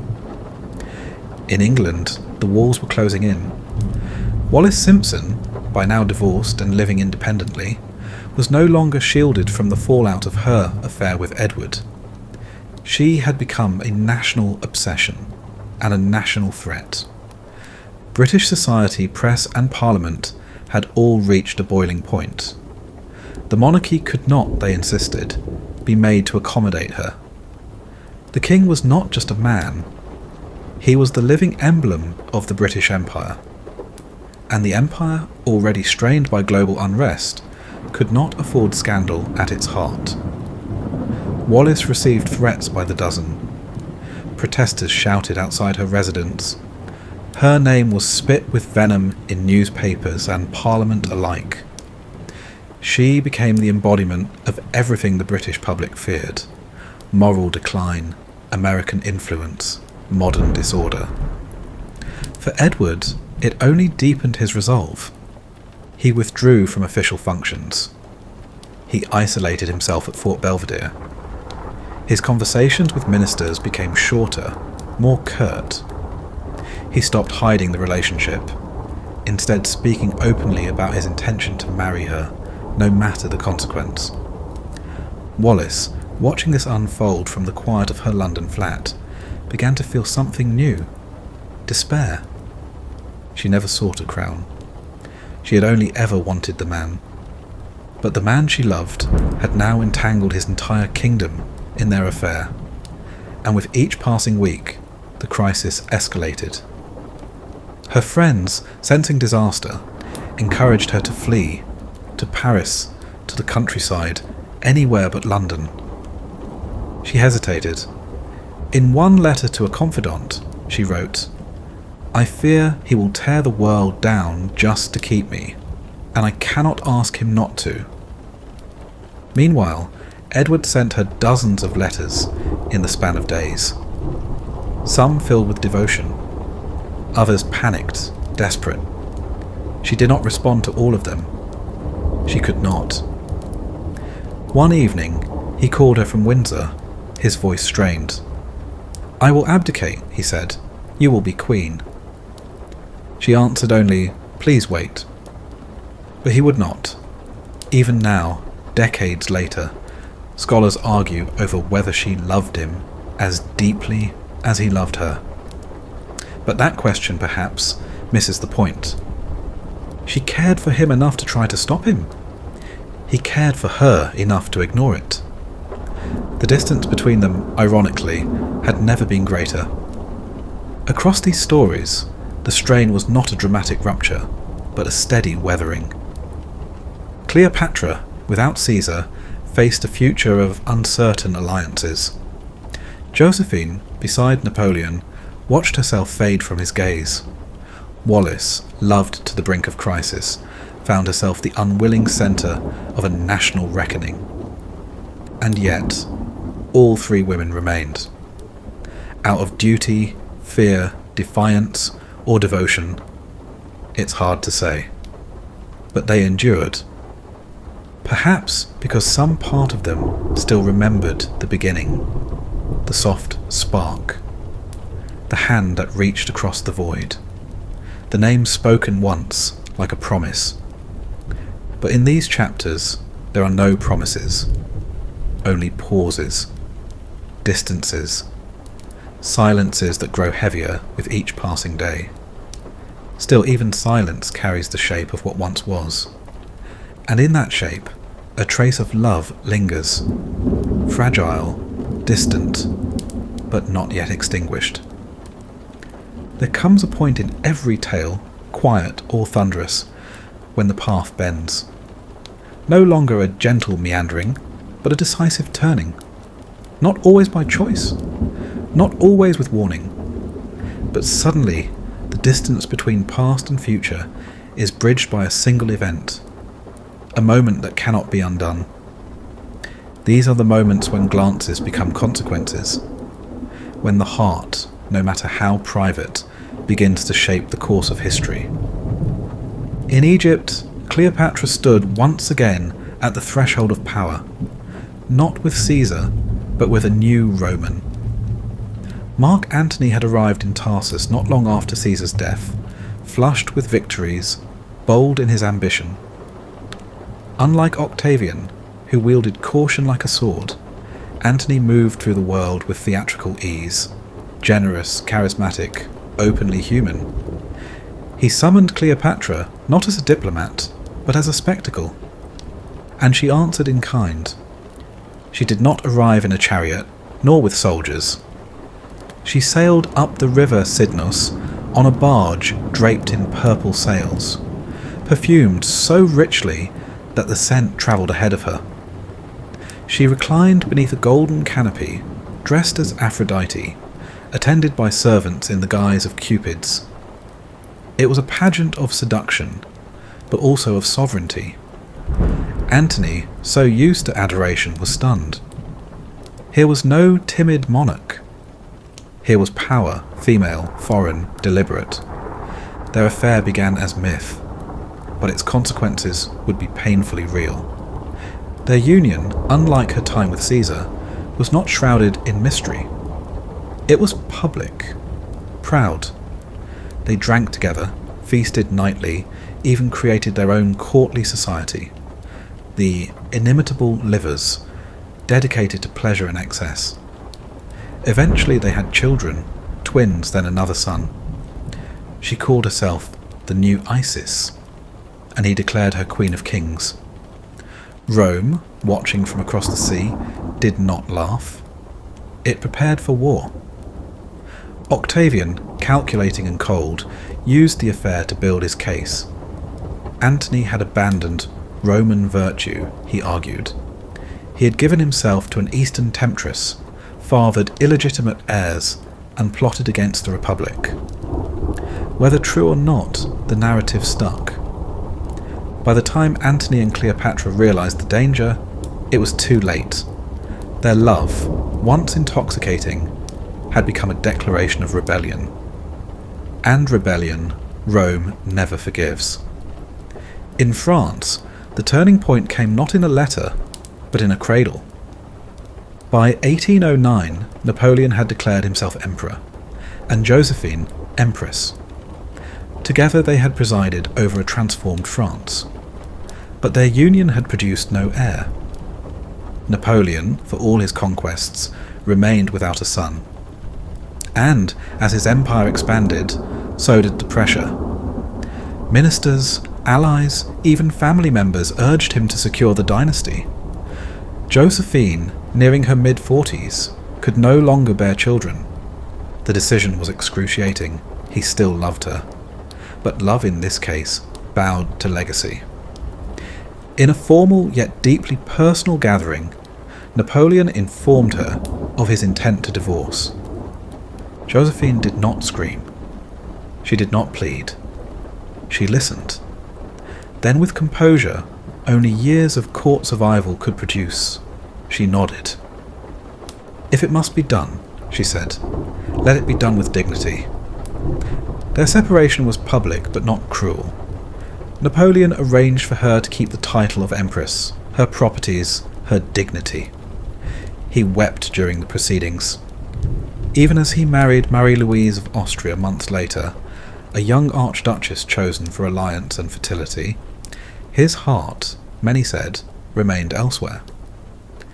Afterward, Josephine retired to Malmaison, her beloved estate. There, among rose gardens and quiet rooms, she faded from power but not from affection. Napoleon visited her even after remarrying. He sent her gifts. In exile on Elba, he wrote her name into the margins of his journals. She had been his first coronation, and she would be the last to truly understand him. In England, the turning point came with the world listening. By December 1936, the crisis had reached its peak. Edward, now King Edward VIII, had refused every attempt to dissuade him from marrying Wallis Simpson. His ministers resigned. The cabinet warned of a constitutional collapse. The church held firm. The choice was clear, the throne or the woman, and he chose her. On December 11th, Edward addressed the nation by radio. His voice, usually light, was heavy. The speech was short, careful. "I have found it impossible," he said, "to carry the heavy burden of responsibility and discharge my duties as king as I would wish to do without the help and support of the woman I love." The words echoed not just through England, but across the world. A king had stepped down, not for scandal, nor weakness, nor war, but for love. Wallis in France during the address wept privately.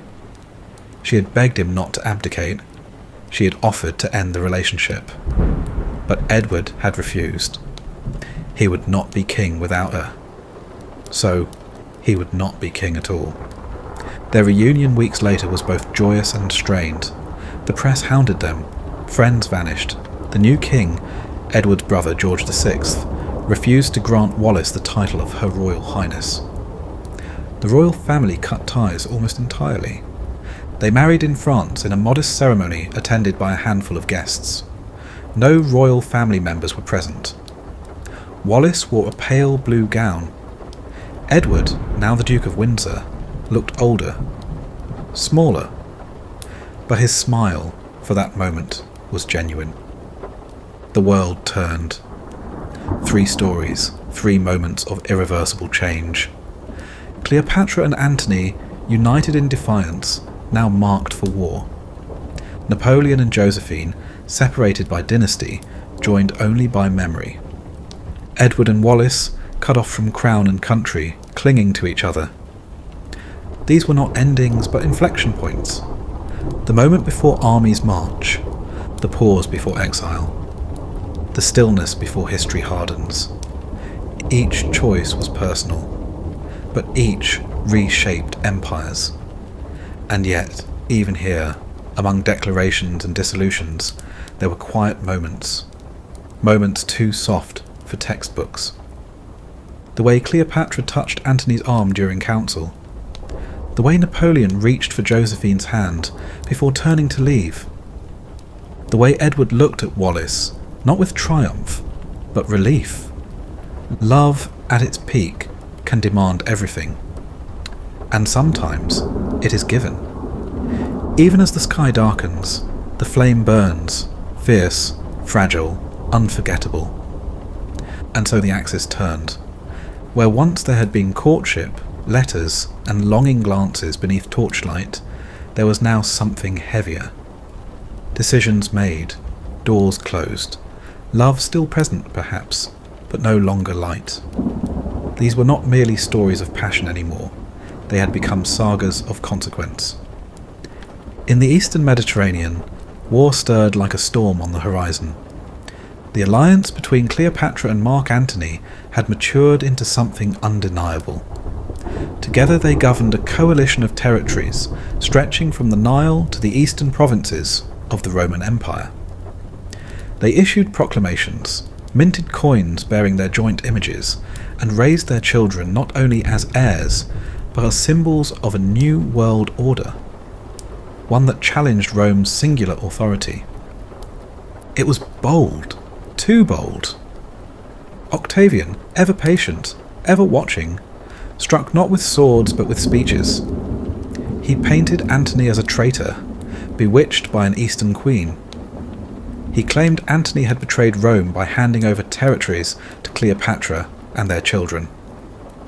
And when Antony's will, real or manipulated, was leaked to the Senate, stating he wished to be buried in Alexandria, the scandal was sealed. Rome could forgive many things, but not allegiance to a foreign power. In 31 BCE, the conflict culminated at Actium, a naval battle fought off the coast of Greece. Antony and Cleopatra's forces met Octavian's armada in open waters. It was not a rout, but it was a loss.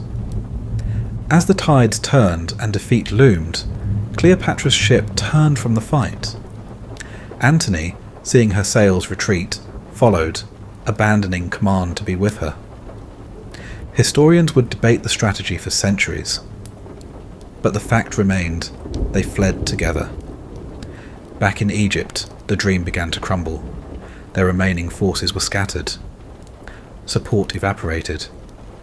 And though they prepared defences, both knew that the sands were slipping swiftly through the hourglass. It was the beginning of the end, but also, in its strange way, a testament. They would not surrender, not apart. In France, the coronation of Marie-Louise of Austria in 1810 marked not only a new empress, but a new chapter for Napoleon.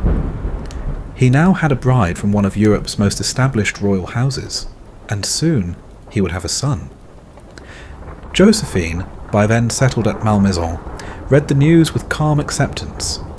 She had already said goodbye in all the ways that mattered. Still, when news reached her of the boy's birth, Napoleon Francois, the King of Rome, she reportedly cried. Not out of jealousy, but out of a quiet, lingering ache. She had been part of the rise. She would not be part of the legacy. Napoleon, though focused on empire and expansion, did not forget her. Even at the height of his power, he continued to write. He sent her flowers. He asked after her health. It was said that Marie-Louise once found a miniature portrait of Josephine tucked inside one of Napoleon's travelling cases. She said nothing, but she noticed. For Josephine, the turning point had not been a battle, but a soft, civil divorce. Yet the pain of that choice, mutual though it may have been, etched deeper than many of Napoleon's victories. In time, it would become clear that though she was no longer empress, she had never been truly replaced.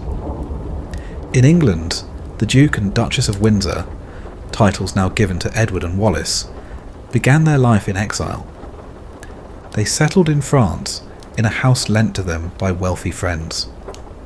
The walls were decorated with reminders of what had been lost, photographs from their wedding, clippings from British newspapers, a small collection of royal memorabilia that Edward could not bear to part with. The abdication had been a turning point, but the fallout had only just begun. They were shunned by the royal family. The invitations stopped, the titles were denied. Even on official documents, Wallis was never granted the style of Her Royal Highness. It was a wound that never quite healed. Edward, who had once thrilled at rebellion, began to show signs of regret. Not for the love, but for the exile. He missed England, missed the country houses, the estate hunts, the traditions. And though Wallace tried to console him, she too struggled with the weight of what their love had cost. They travelled often, trying to stay in motion. Paris, Biarritz, the United States. Each place a kind of performance. Formal smiles, polite dinners, carefully composed interviews. But beneath it, there were fractures. Edward longed for purpose. Wallace longed for peace. And neither, now bound together entirely, could quite find it. One summer evening, as they walked the gardens of their rented home near Paris, Edward paused at a stone bench and asked, "Do you ever wish we'd waited?" Wallace looked out at the manicured hedges. She didn't answer at first, then quietly, "No. I only wish it didn't have to cost so much." There was no blame in her voice, only fatigue. The climax had passed. The drama concluded. And what remained was the long twilight of consequence. Across each of these stories, the arc had turned. Cleopatra and Antony, once dazzling in defiance, now faced the slow, encroaching dusk of defeat. Josephine, ever poised, had stepped aside with dignity, but carried the ache of love lost to duty. Wallace and Edward, once symbols of romantic courage, now wandered the periphery of history. Still in love, perhaps, but quietly haunted. History loves a turning point, but it rarely lingers afterward. And yet, it is in these quiet hours, after the abdication, after the divorce, after the retreat from battle, that something deeper is revealed. Not passion, not power, but endurance. The kind of love that remains, not because it triumphs, but because it refuses to vanish. In Alexandria, in Malmaison, in a villa outside Paris, the lovers who once shook the world now sat in silence. Together or apart, remembering what had been risked, what had been taken, and what, even now, had not entirely disappeared. A touch, a glance, a name whispered softly in the dark. Power never ends where it begins. It ripples, quietly, insistently, through the centuries, shaping not just what is remembered, but how. The choices of lovers, whispered behind veils or declared on balconies, do not vanish with the passage of time. They echo in politics, in culture, in the lives of those left behind. And slowly, those echoes become history. In Egypt, the alliance between Cleopatra and Antony had become more than scandal. It was now a crisis of empire. Octavian, heir to Caesar and architect of a new Rome, wielded their affair like a dagger. He did not simply attack them militarily, he attacked their legitimacy. With careful precision, he shaped public perception. Antony had been corrupted by an Eastern queen. He was no longer Roman. He was no longer rational. He was, Octavian argued, enslaved by lust and pride. This was no longer a conflict between generals. It was a battle for identity. Rome, pure and masculine, against Egypt, exotic, seductive, dangerous. Octavian had coins minted. On one side, his profile, austere and strong. On the other, Cleopatra's imagined face, crowned and serpentine. The message was clear. She was the enemy, and by extension, so was any Roman who followed her. After Actium, the consequences accelerated. Cleopatra and Antony returned to Egypt in disarray, their navies shattered, their hopes dwindling. And still, they did not separate. They ruled together for one final year, issued decrees, welcomed emissaries, held festivals, though fewer came. The court around them began to thin. Confidence eroded, but the love, that strange, shared defiance, remained. When Octavian finally arrived outside Alexandria, the end was swift. Antony, believing Cleopatra had taken her own life, fell on his sword. The wound was not fatal, not at first. He was carried to her, bleeding, and died in her arms. Cleopatra, faced with capture and humiliation, followed days later. According to legend, by the bite of an asp. Perhaps it was poison. Perhaps it was staged. Perhaps she simply chose her own ending. Her death marked more than the end of a reign. It marked the end of an era. Egypt, once the jewel of the ancient world, became a Roman province. Caesarion, her son with Caesar, was executed on Octavian's orders. Her other children were taken to Rome, paraded through the streets in chains, then given to relatives for rearing, silent symbols of power subdued. Octavian, now Augustus, became the first emperor of Rome, but Cleopatra remained. In art, in poetry, in centuries of fascination, her image, sometimes villain, sometimes goddess, refused to die, and in that refusal she retained a kind of sovereignty. In France, the echoes of Josephine's love story lived on through more subtle veins. Napoleon's empire grew vast, stretching across Europe, reshaping monarchies, exporting legal codes. He married Marie-Louise, and their son, Napoleon II, was declared heir. But something had been lost. In letters, in brief recorded conversations, he still spoke of Josephine, not always with regret, sometimes with fondness, sometimes with silence.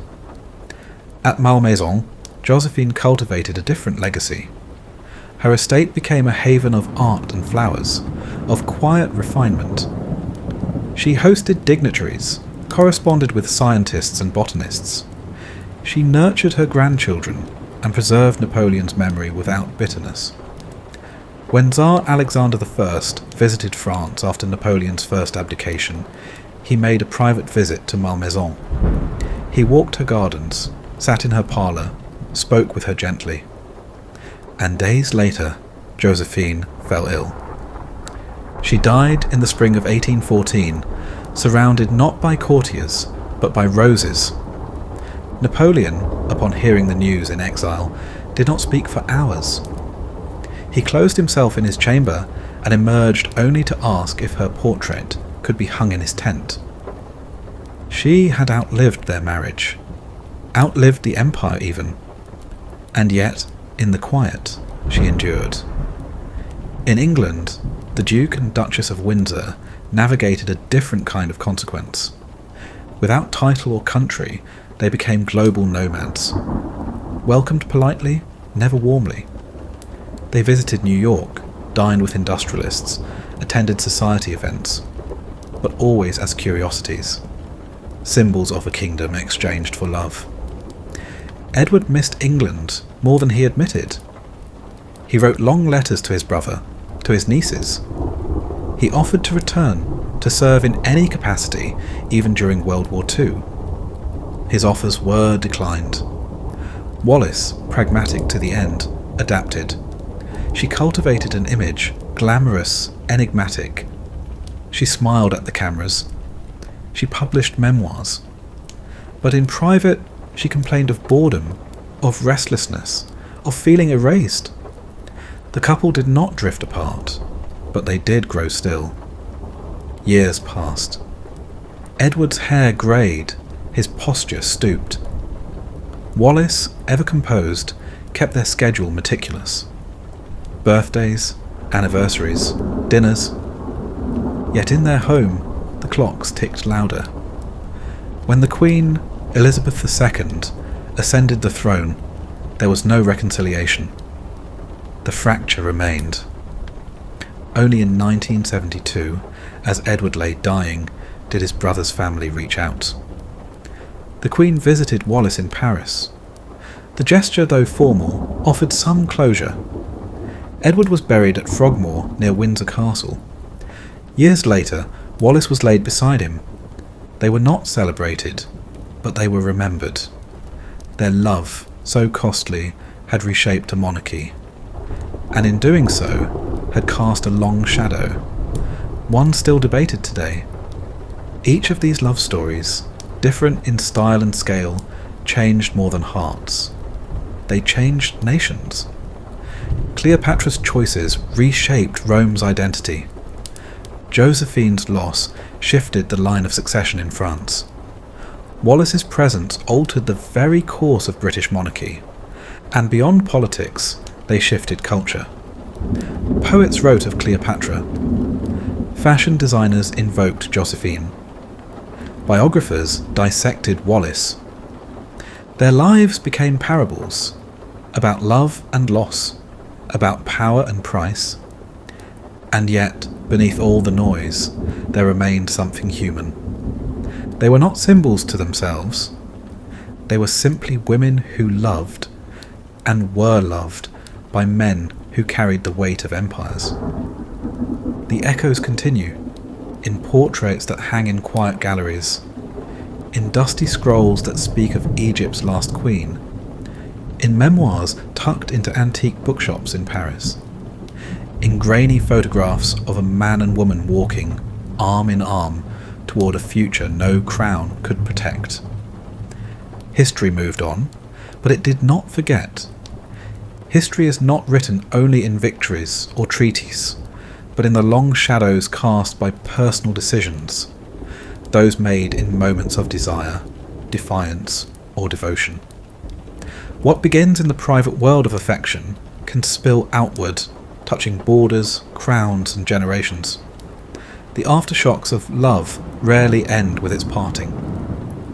In Alexandria, the silence left behind by Cleopatra and Antony lingered like incense. Their deaths were not merely the end of a romance, they were the coda to a civilization. With their passing, Egypt was absorbed entirely into the Roman Empire. Octavian, soon to become Augustus, seized Cleopatra's treasury, her ships, and what remained of her armies. Egypt, once a land of gods and pharaohs, became another province to be governed, taxed, and reshaped. But Cleopatra herself refused to vanish. Even in defeat, her image endured. Roman poets, both hostile and admiring, could not resist her myth. Horace called her a fatal monster, while Plutarch, writing decades later, painted her with more nuance, noting her wit, her courage, and her cultivated charm. Artists imagined her final moments, the serpent at her breast, the golden diadem slipping from her brow. Playwrights recreated her voice. Painters layered her likeness with sensuality and sorrow. In every version, one truth remained. She had refused to be ruled. Her story became a mirror, reflecting the fears and desires of every age. To some, she was a seductress who brought down great men.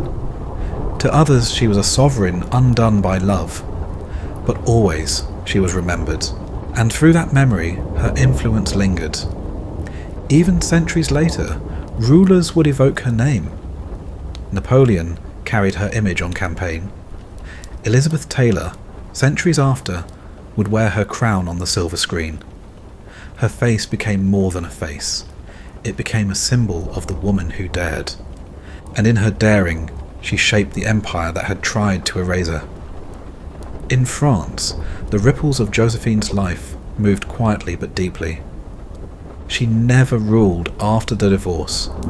She never remarried. But her role in the Bonaparte dynasty persisted long after her death. Her children, Eugène and Hortense, carried forward her legacy. Hortense's son would become Napoleon III, the future Emperor of France. And it was through this lineage that the name Bonaparte returned to power in the mid-19th century.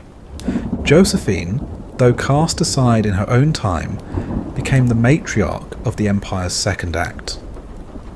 In cultural life, her influence was gentler, more enduring. She popularized fashion styles, perfumes, interior decor. Her rose gardens at Malmaison became world-renowned, setting standards in botany that lasted decades. Her correspondence, warm and elegant, revealed a woman of depth and diplomacy. Visitors to her estate spoke not of grandeur, but of grace. In the years following her death, a quiet reverence grew.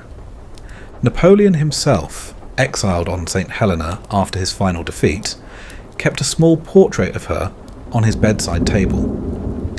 In his final hours he spoke her name, not as a regret, but as a return. In England, the echoes of Edward and Wallis's decision reverberated across an entire monarchy. The abdication had cleared the path for George VI, Edward's younger brother, a man never meant to wear the crown. Shy, prone to stammers, more comfortable in quiet rooms than at public podiums, George was thrust into history's spotlight. Yet in that moment of national uncertainty, he rose.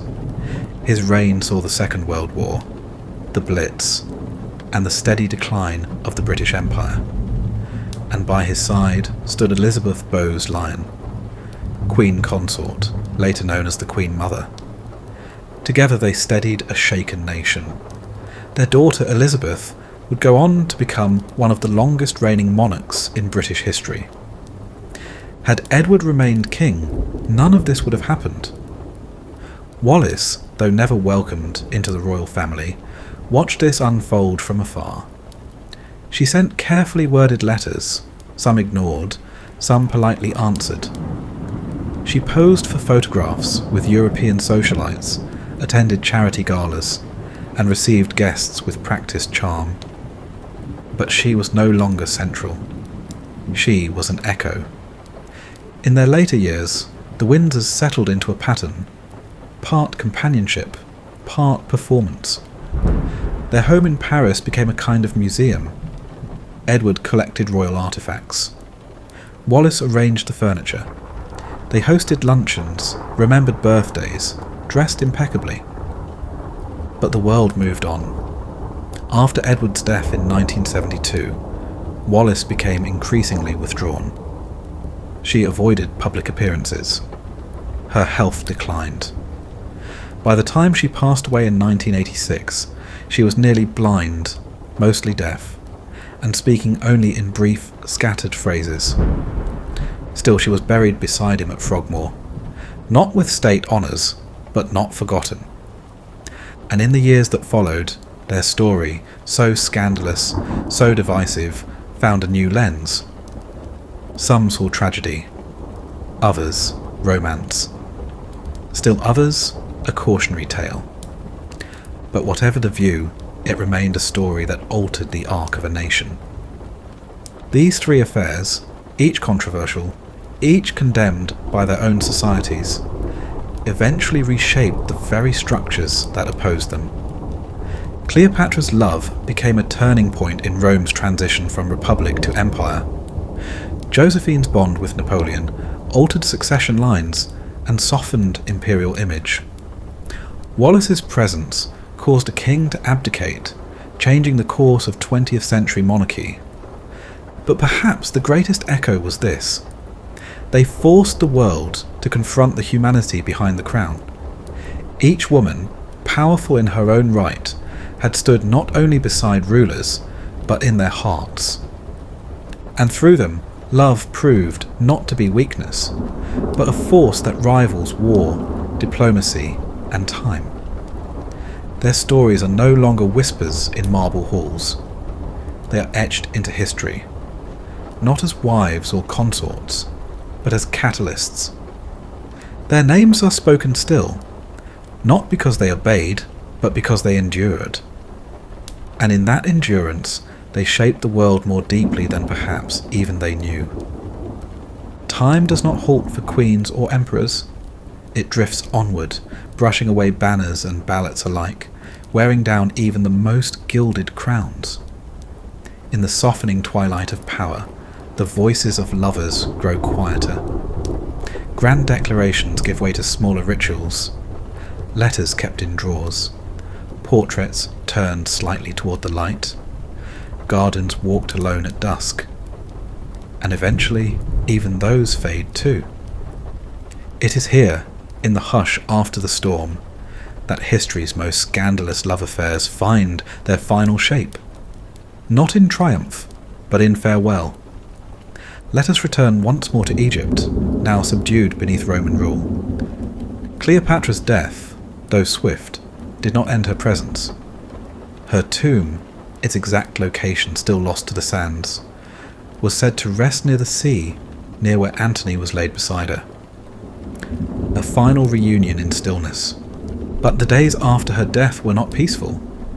Octavian, now Augustus, swept through the palace like a shadow. He took her children, Alexander Helios, Cleopatra Selene, and Ptolemy Philadelphus. They were paraded in Rome, not as threats, but as trophies, proof that the East had bowed to the West. The girl, Selene, would eventually be married off to a North African king, and go on to rule as queen in Mauritania. The boys disappeared from the record, quietly, carefully. Caesarion, her son with Caesar, once declared King of Kings, was executed at 17. The dynasty of the Ptolemies, stretching back to the age of Alexander, ended not with a roar, but with a hush. Cleopatra, the last pharaoh of Egypt, took her language, her lineage, and her ambitions to the grave. But still, in Alexandria, there were whispers. Old women lit incense in her memory. Poets spoke her name at dusk. And the harbour where she once ruled continued to carry her stories out into the world, riding on sea foam and salt. Her body was gone, her empire dismantled. But in the hearts of those who still remembered, she remained, not as a failure, but as the last to fight for Egypt, not with legions, but with love. In France, at the quiet estate of Malmaison, the sound of empire had long faded. Josephine aged with grace, never clinging to power, never bitter. She surrounded herself with family, with roses, with conversation. Though her marriage had ended, she was never alone. Her grandchildren adored her. Artists still visited her. The echo of her name in Parisian salons remained tender. She corresponded with Napoleon sporadically. Their letters, once feverish, were now composed in gentler tones. She asked after his health, congratulated his victories, sent small gifts, an embroidered kerchief, a new species of flower bred in her greenhouse. He replied with brevity, but warmth, a pressed bloom, a line of verse. And then, after his downfall, after the coalition armies entered Paris, came a strange moment of full circle. In 1814, the victorious Tsar Alexander I of Russia requested to meet her. They walked through her gardens beneath an April sky, neither of them speaking of war. Instead they spoke of roses, of memory, of peace. She offered him tea in porcelain trimmed with gold, once gifted to her by Napoleon. He accepted. Days later she caught a chill. Within a week she was gone. Her funeral, though not state-sanctioned, was attended by many. Friends, family, servants. A Russian guard of honour saluted her coffin as it passed through the gates. Napoleon, in exile on Elba, received the news with silence. Then, uncharacteristically, he wept in front of his men. He ordered a 3-day mourning period and wrote a single line in his diary. She was the only woman who truly understood me. Even after her death, her name remained sacred to him. He never saw France again as he had with her. He never loved again in the same way. She had become his memory's empress. In England, years unfurled with measured elegance in the Parisian home of the Duke and Duchess of Windsor. Wallis and Edward had settled into a rhythm. Mornings began with breakfast trays and crisp newspapers. Edward tended to correspondence, Wallis to her wardrobe. They walked their garden paths slowly. They kept clocks meticulously wound. Over the decades they became not scandal, but curiosity. Visitors came and went. Socialites, journalists, a few distant relatives, but no royal envoys. Edward aged with a quiet kind of melancholy. He spoke often of England, not bitterly but with longing. He missed the mists, the bells of Windsor, the simplicity of the countryside. He kept a collection of British stamps, arranging them by reign, carefully avoiding his own. Wallis maintained her poise. She knew how to host, how to entertain, but in private she confided in friends that exile had worn her thin. Still, they remained devoted. On birthdays, Edward wrote poems in shaky cursive. On anniversaries, she prepared his favourite dishes. On cold evenings, they sat in silence, facing the fireplace, her hand resting lightly atop his. In 1972, Edward became ill. Cancer, rapid, relentless. Wallis remained beside him every day. When he died, she arranged for his return to England, to be buried near his family in the royal burial ground at Frogmore. She attended the funeral, veiled in black. The Queen received her, briefly with courtesy. It was the closest she would ever come to a reconciliation. Afterward, she returned to Paris, alone. Her health declined over the next years. Strokes, loss of speech, blurred vision. The world she had known faded into shadows. But in her private quarters, beside her bed, rested a photograph of Edward. Young, smiling, in uniform. And on her nightstand, a single locket. Inside, a strand of his hair and the inscription, "For always." She passed away in 1986 and was buried beside him. The two who had once startled the world now rested beneath English soil, in a corner of history where scandal no longer stirred. In these final chapters, power slipped away, and all that remained was affection. Fragile, flawed, and fiercely remembered. Cleopatra, gone before age could dim her beauty, remains forever young in the imagination. Josephine, wrapped in silks and memories, faded into her gardens like a poem left unfinished. Wallis, the woman who walked away from palaces, aged quietly in Paris, watched only by portraits. And their lovers? Antony's final thoughts, we're told, were of her. Napoleon's exile was softened only by her memory. Edward, stripped of crown, clung to her hand until his final breath. No throne outlasted them, no title shielded them. But love, however complicated, remained. And in the waning hours of their lives, that love softened even the sharpest regrets. History, after all, remembers what endures. By the time the world had stopped watching, they had already begun to disappear. Power is loud in its ascent and thunderous in its collapse, but in its decline it is quiet, soft as breath on a window pane, as the creak of floorboards in an empty room. The scandal that once captivated the courts and headlines slowly dulled, smoothed by time into something gentler. Not shameful, not heroic, just human. Cleopatra never grew old. Her story ends at 39, and so she remains fixed in history as legend, forever poised, forever proud.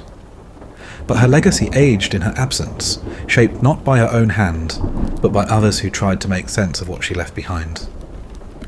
The generations that followed turned her into metaphor. Rome had tried to bury her, but poets unearthed her, again and again. Virgil and Propertius reduced her to caricature, a warning against female power, a seductress who undid virtue. Later writers painted her with more sympathy, imagining the Queen as a tragic heroine, a woman caught between empires and affections. Shakespeare gave her breath once more, flawed, magnificent, unforgettable. And though her kingdom fell, the memory of her reign persisted in the rhythm of Nile tides and in the architecture of dreams. Tourists visited Alexandria and asked about her tomb. Scholars argued over her ancestry, her intentions, her motives. But none could deny her impact. Even in fading, she never faded. And so, her farewell was not a moment, but a mosaic, made up of statues whose faces she inspired, of coins pressed with her profile, of young women centuries later who found courage in her name. In France, Malmaison fell quiet after Josephine's death, but her influence lingered like the perfume she once wore. The estate passed to her descendants, its rooms preserved much as she had left them, curtains drawn open just so, gardens trimmed with the same obsessive care. Her library remained untouched, books annotated in her delicate script, bookmarks pressed with dried petals. Napoleon, exiled first to Elba, then to St. Helena, carried with him her image and a silence about her that was more telling than any speech. In his final years, amid the winds of the South Atlantic, he grew nostalgic. He spoke of France, of glory, and occasionally of her. Visitors to his island prison described a man both proud and tired. He would walk the cliffs alone at dusk. He had aged quickly. He would reread her letters, sometimes aloud. He once told a British officer that Josephine had been his star, even though he had divorced her, even though they had not spoken in years. He died in 1821, and with his death, the world began the long process of turning his life into myth. Josephine was woven into that story, not as an appendix, but as the woman who humanized him. Artists painted her not as abandoned, but as eternal. Her fashion, her salons, her roses, all entered the collective memory of a country that had once doubted her. Her influence bloomed long after her departure. She had not changed France with decrees or battles. She had changed it with softness, with elegance, with an ability to hold space beside greatness without shrinking beneath it. Her decline had been gentle, and her farewell whispered. In Paris, years after her death, a child placed a bouquet of fresh flowers on the gate at Malmaison. The note attached read simply, "For the Empress, who once smiled at my grandmother." In England, or rather just beyond it, Wallis Simpson aged in shadow. Following Edward's death in 1972, her world became smaller but more controlled. The grand social whirl had slowed. The interviews ceased. The phones rang less frequently, but her days still unfolded with ritual. Breakfast was served at precisely 8. Her nurse read her correspondence aloud, though she rarely answered. The newspapers were delivered, stacked, and left unread. Her dogs, small and anxious, stayed always within reach. She had been elegant once, striking in her taste, bold in her conversations. Now, she said little. A stroke had dulled her speech. Arthritis had stiffened her hands. Her once celebrated wardrobe remained behind glass, untouched. Visitors came infrequently. The Queen's representatives checked in. A few loyal friends made seasonal visits, but much of the time she sat alone beside a window facing the garden. And yet there were glimmers. Some days she would reach for the photograph of Edward on her dresser. Gently, deliberately, she would smile, not with regret, but with memory. It was said by one aide that in her final lucid weeks she spoke only of him. "He had such kind eyes," she murmured once, "and such stubbornness." When she died in 1986, her funeral was modest but dignified. The royal family attended, at last. She was buried at Frogmore beside Edward. Their tombs bear simple inscriptions. He, Edward, Duke of Windsor. She, Wallis, Duchess of Windsor. Nothing more, no scandal, no defence. Just names, side by side. Time had done what time always does. It had rounded the edges, softened the blow, allowed space for gentleness. The scandal had passed. The love had endured. The world, always so eager to judge, now simply remembered. And in that remembering, a kind of peace. As these stories moved toward their end, there were no more declarations, no battles, no abdications. Only quiet. A queen's tomb lost to time. A rose garden in bloom. A woman in silk sitting by a window. Farewells are rarely grand. More often, they arrive like nightfall, gradually, silently, until we realise we're already in them. And still, in the quiet, love remains. Not the kind shouted in palaces or debated in parliaments, but the kind that lingers in letters, in memories, in the way one name can still make a heart pause, even years later. Cleopatra, Josephine, Wallis.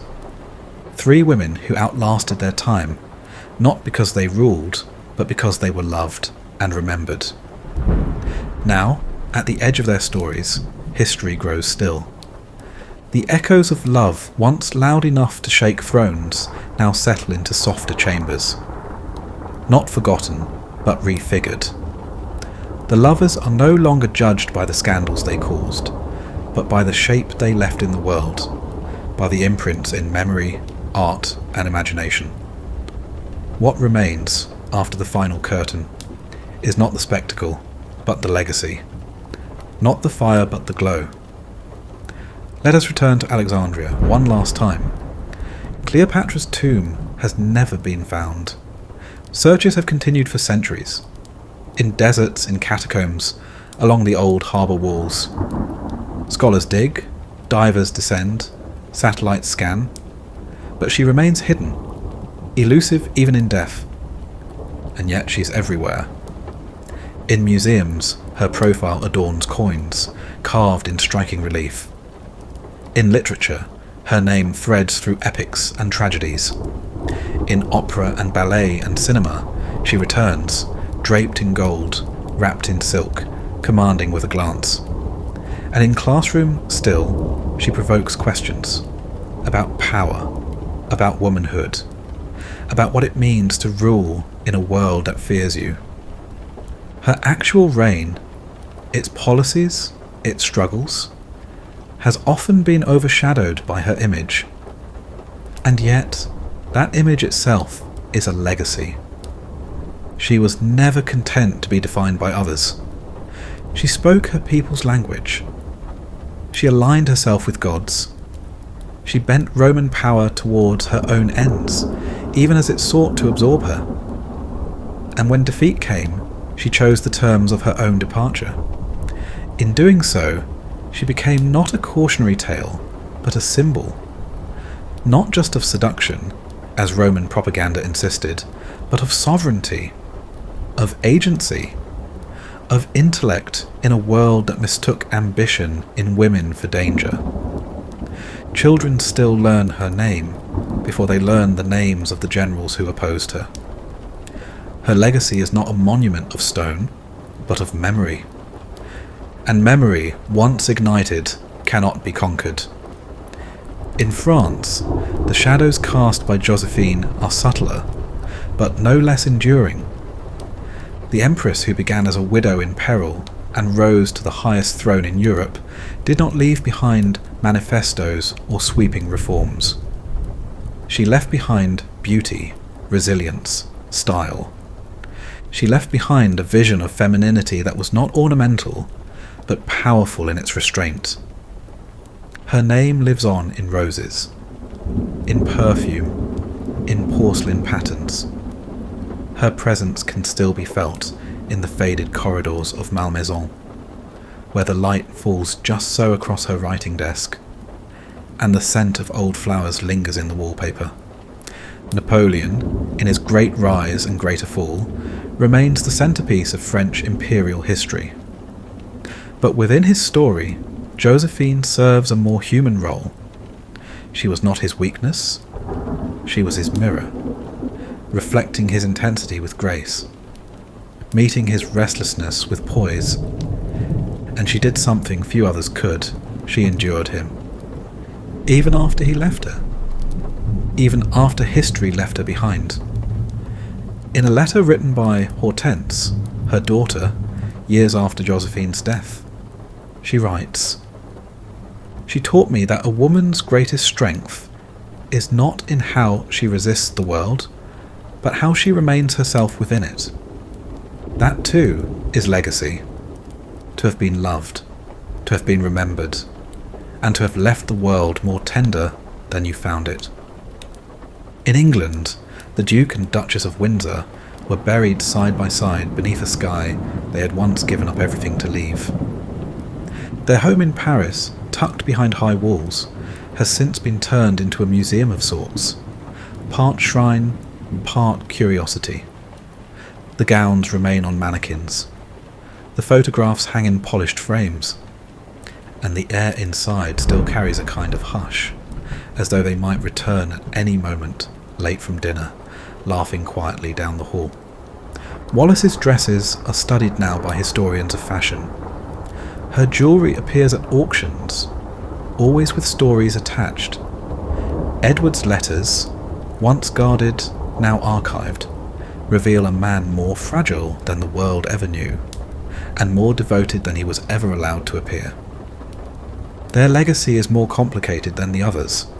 It is stitched with controversy, embroidered with regrets, but it endures. Not because they were heroes, but because they chose each other when the world insisted they couldn't. Because they dared to put love before role. Because in doing so, they forced an entire institution to confront what it truly valued. Their names do not carry the same weight as monarchs. Their portraits are not on currency. But in quiet corners of royal biography, they wait, still tender, still unresolved, still somehow beloved. As we reflect upon the impact of these three women and their tangled, unforgettable love stories, one truth emerges. They did not simply fall in love. They made love a choice. And in doing so, they made it a force. Cleopatra defying Rome, Josephine outliving empire, Wallis abandoning a crown. They remind us that love is not always sweet, it is not always safe. Sometimes it arrives like a tempest, sometimes it leaves like a shadow, but always, always it leaves something behind. A letter in a museum, a flower named for a smile, a name spoken softly even when the room is empty. What remains is not the scandal, it's the stillness after, the warmth that lingers, the quiet, invisible impact of having mattered to someone so deeply, so dangerously, that the world itself had to change. Legacy is not always what we intend to leave behind. It is what remains in our absence, what others carry forward, sometimes unknowingly, in tone, in gesture, in memory. For those who love greatly, even controversially, the question of legacy becomes more than history. It becomes myth, intimate, enduring. In the centuries since Cleopatra's final breath, empires have risen and crumbled, dynasties born and extinguished. Yet she remains, not merely as a historical figure, but as a symbol of beauty, yes, but also of strategy, intellect, and emotional audacity. She dared to claim her power through her relationships, not in submission, but in partnership. She did not beg Caesar for protection, she negotiated. She did not seduce Antony to survive, she joined him in reimagining a world order. And in death, she claimed control of her story again. Her suicide, whether by serpent or secret poison, was not just an act of escape. It was a final assertion of agency. Rome would not take her alive. She would not be paraded, her crown replaced by chains. The stories that came after may have twisted her image, but they never erased her. Shakespeare's pen made her eternal. Hollywood's gold brought her face to screens worldwide. Museums preserve her likeness, and historians still debate her bloodline, her politics, her motives.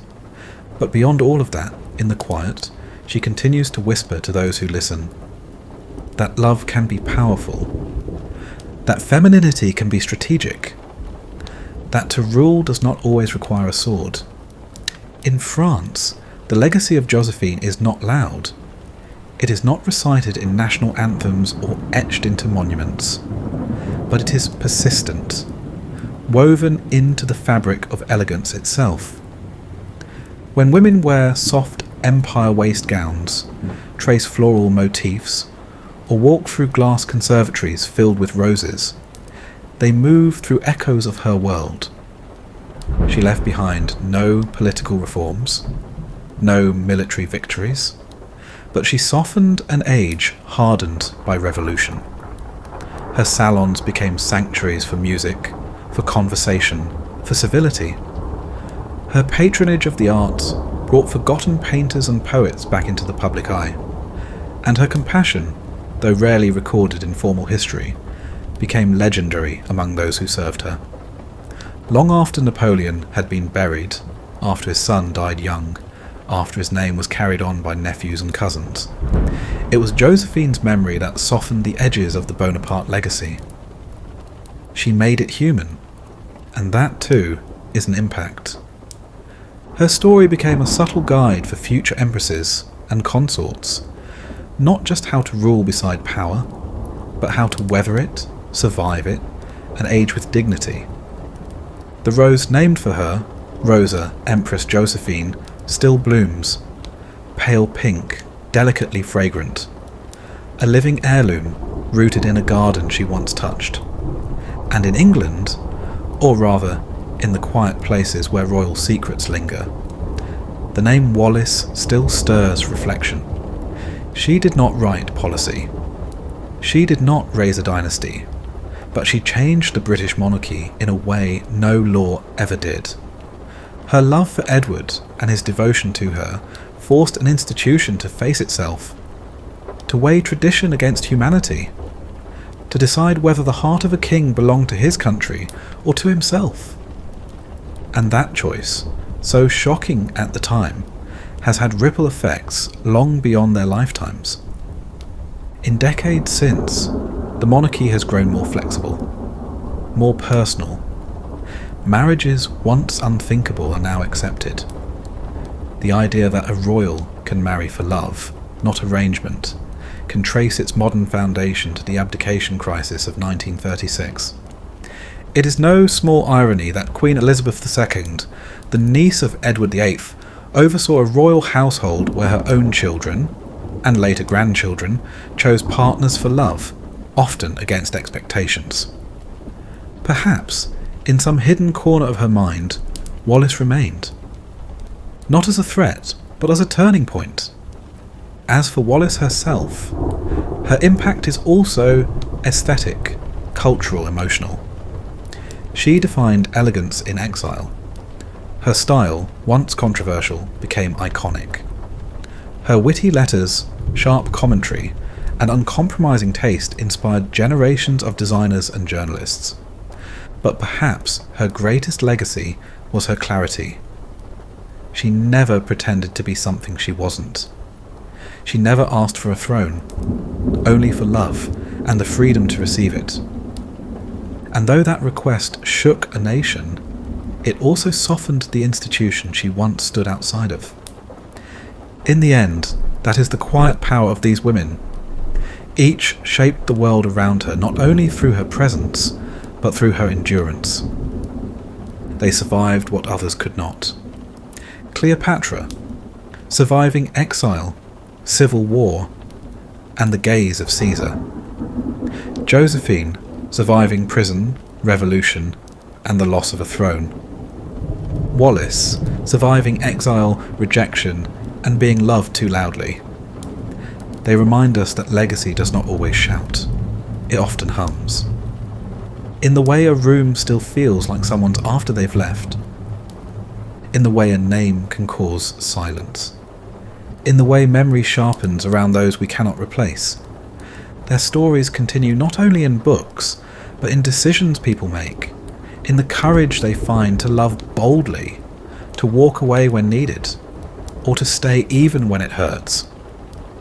That too is history. Not the kind written in capitals and campaigns, but the kind remembered in the folds of a letter, the scent of a flower, the lilt of a name whispered aloud in an empty room. Cleopatra, Josephine, Wallace, not only lovers, not only consorts, but legacies, still shaping us.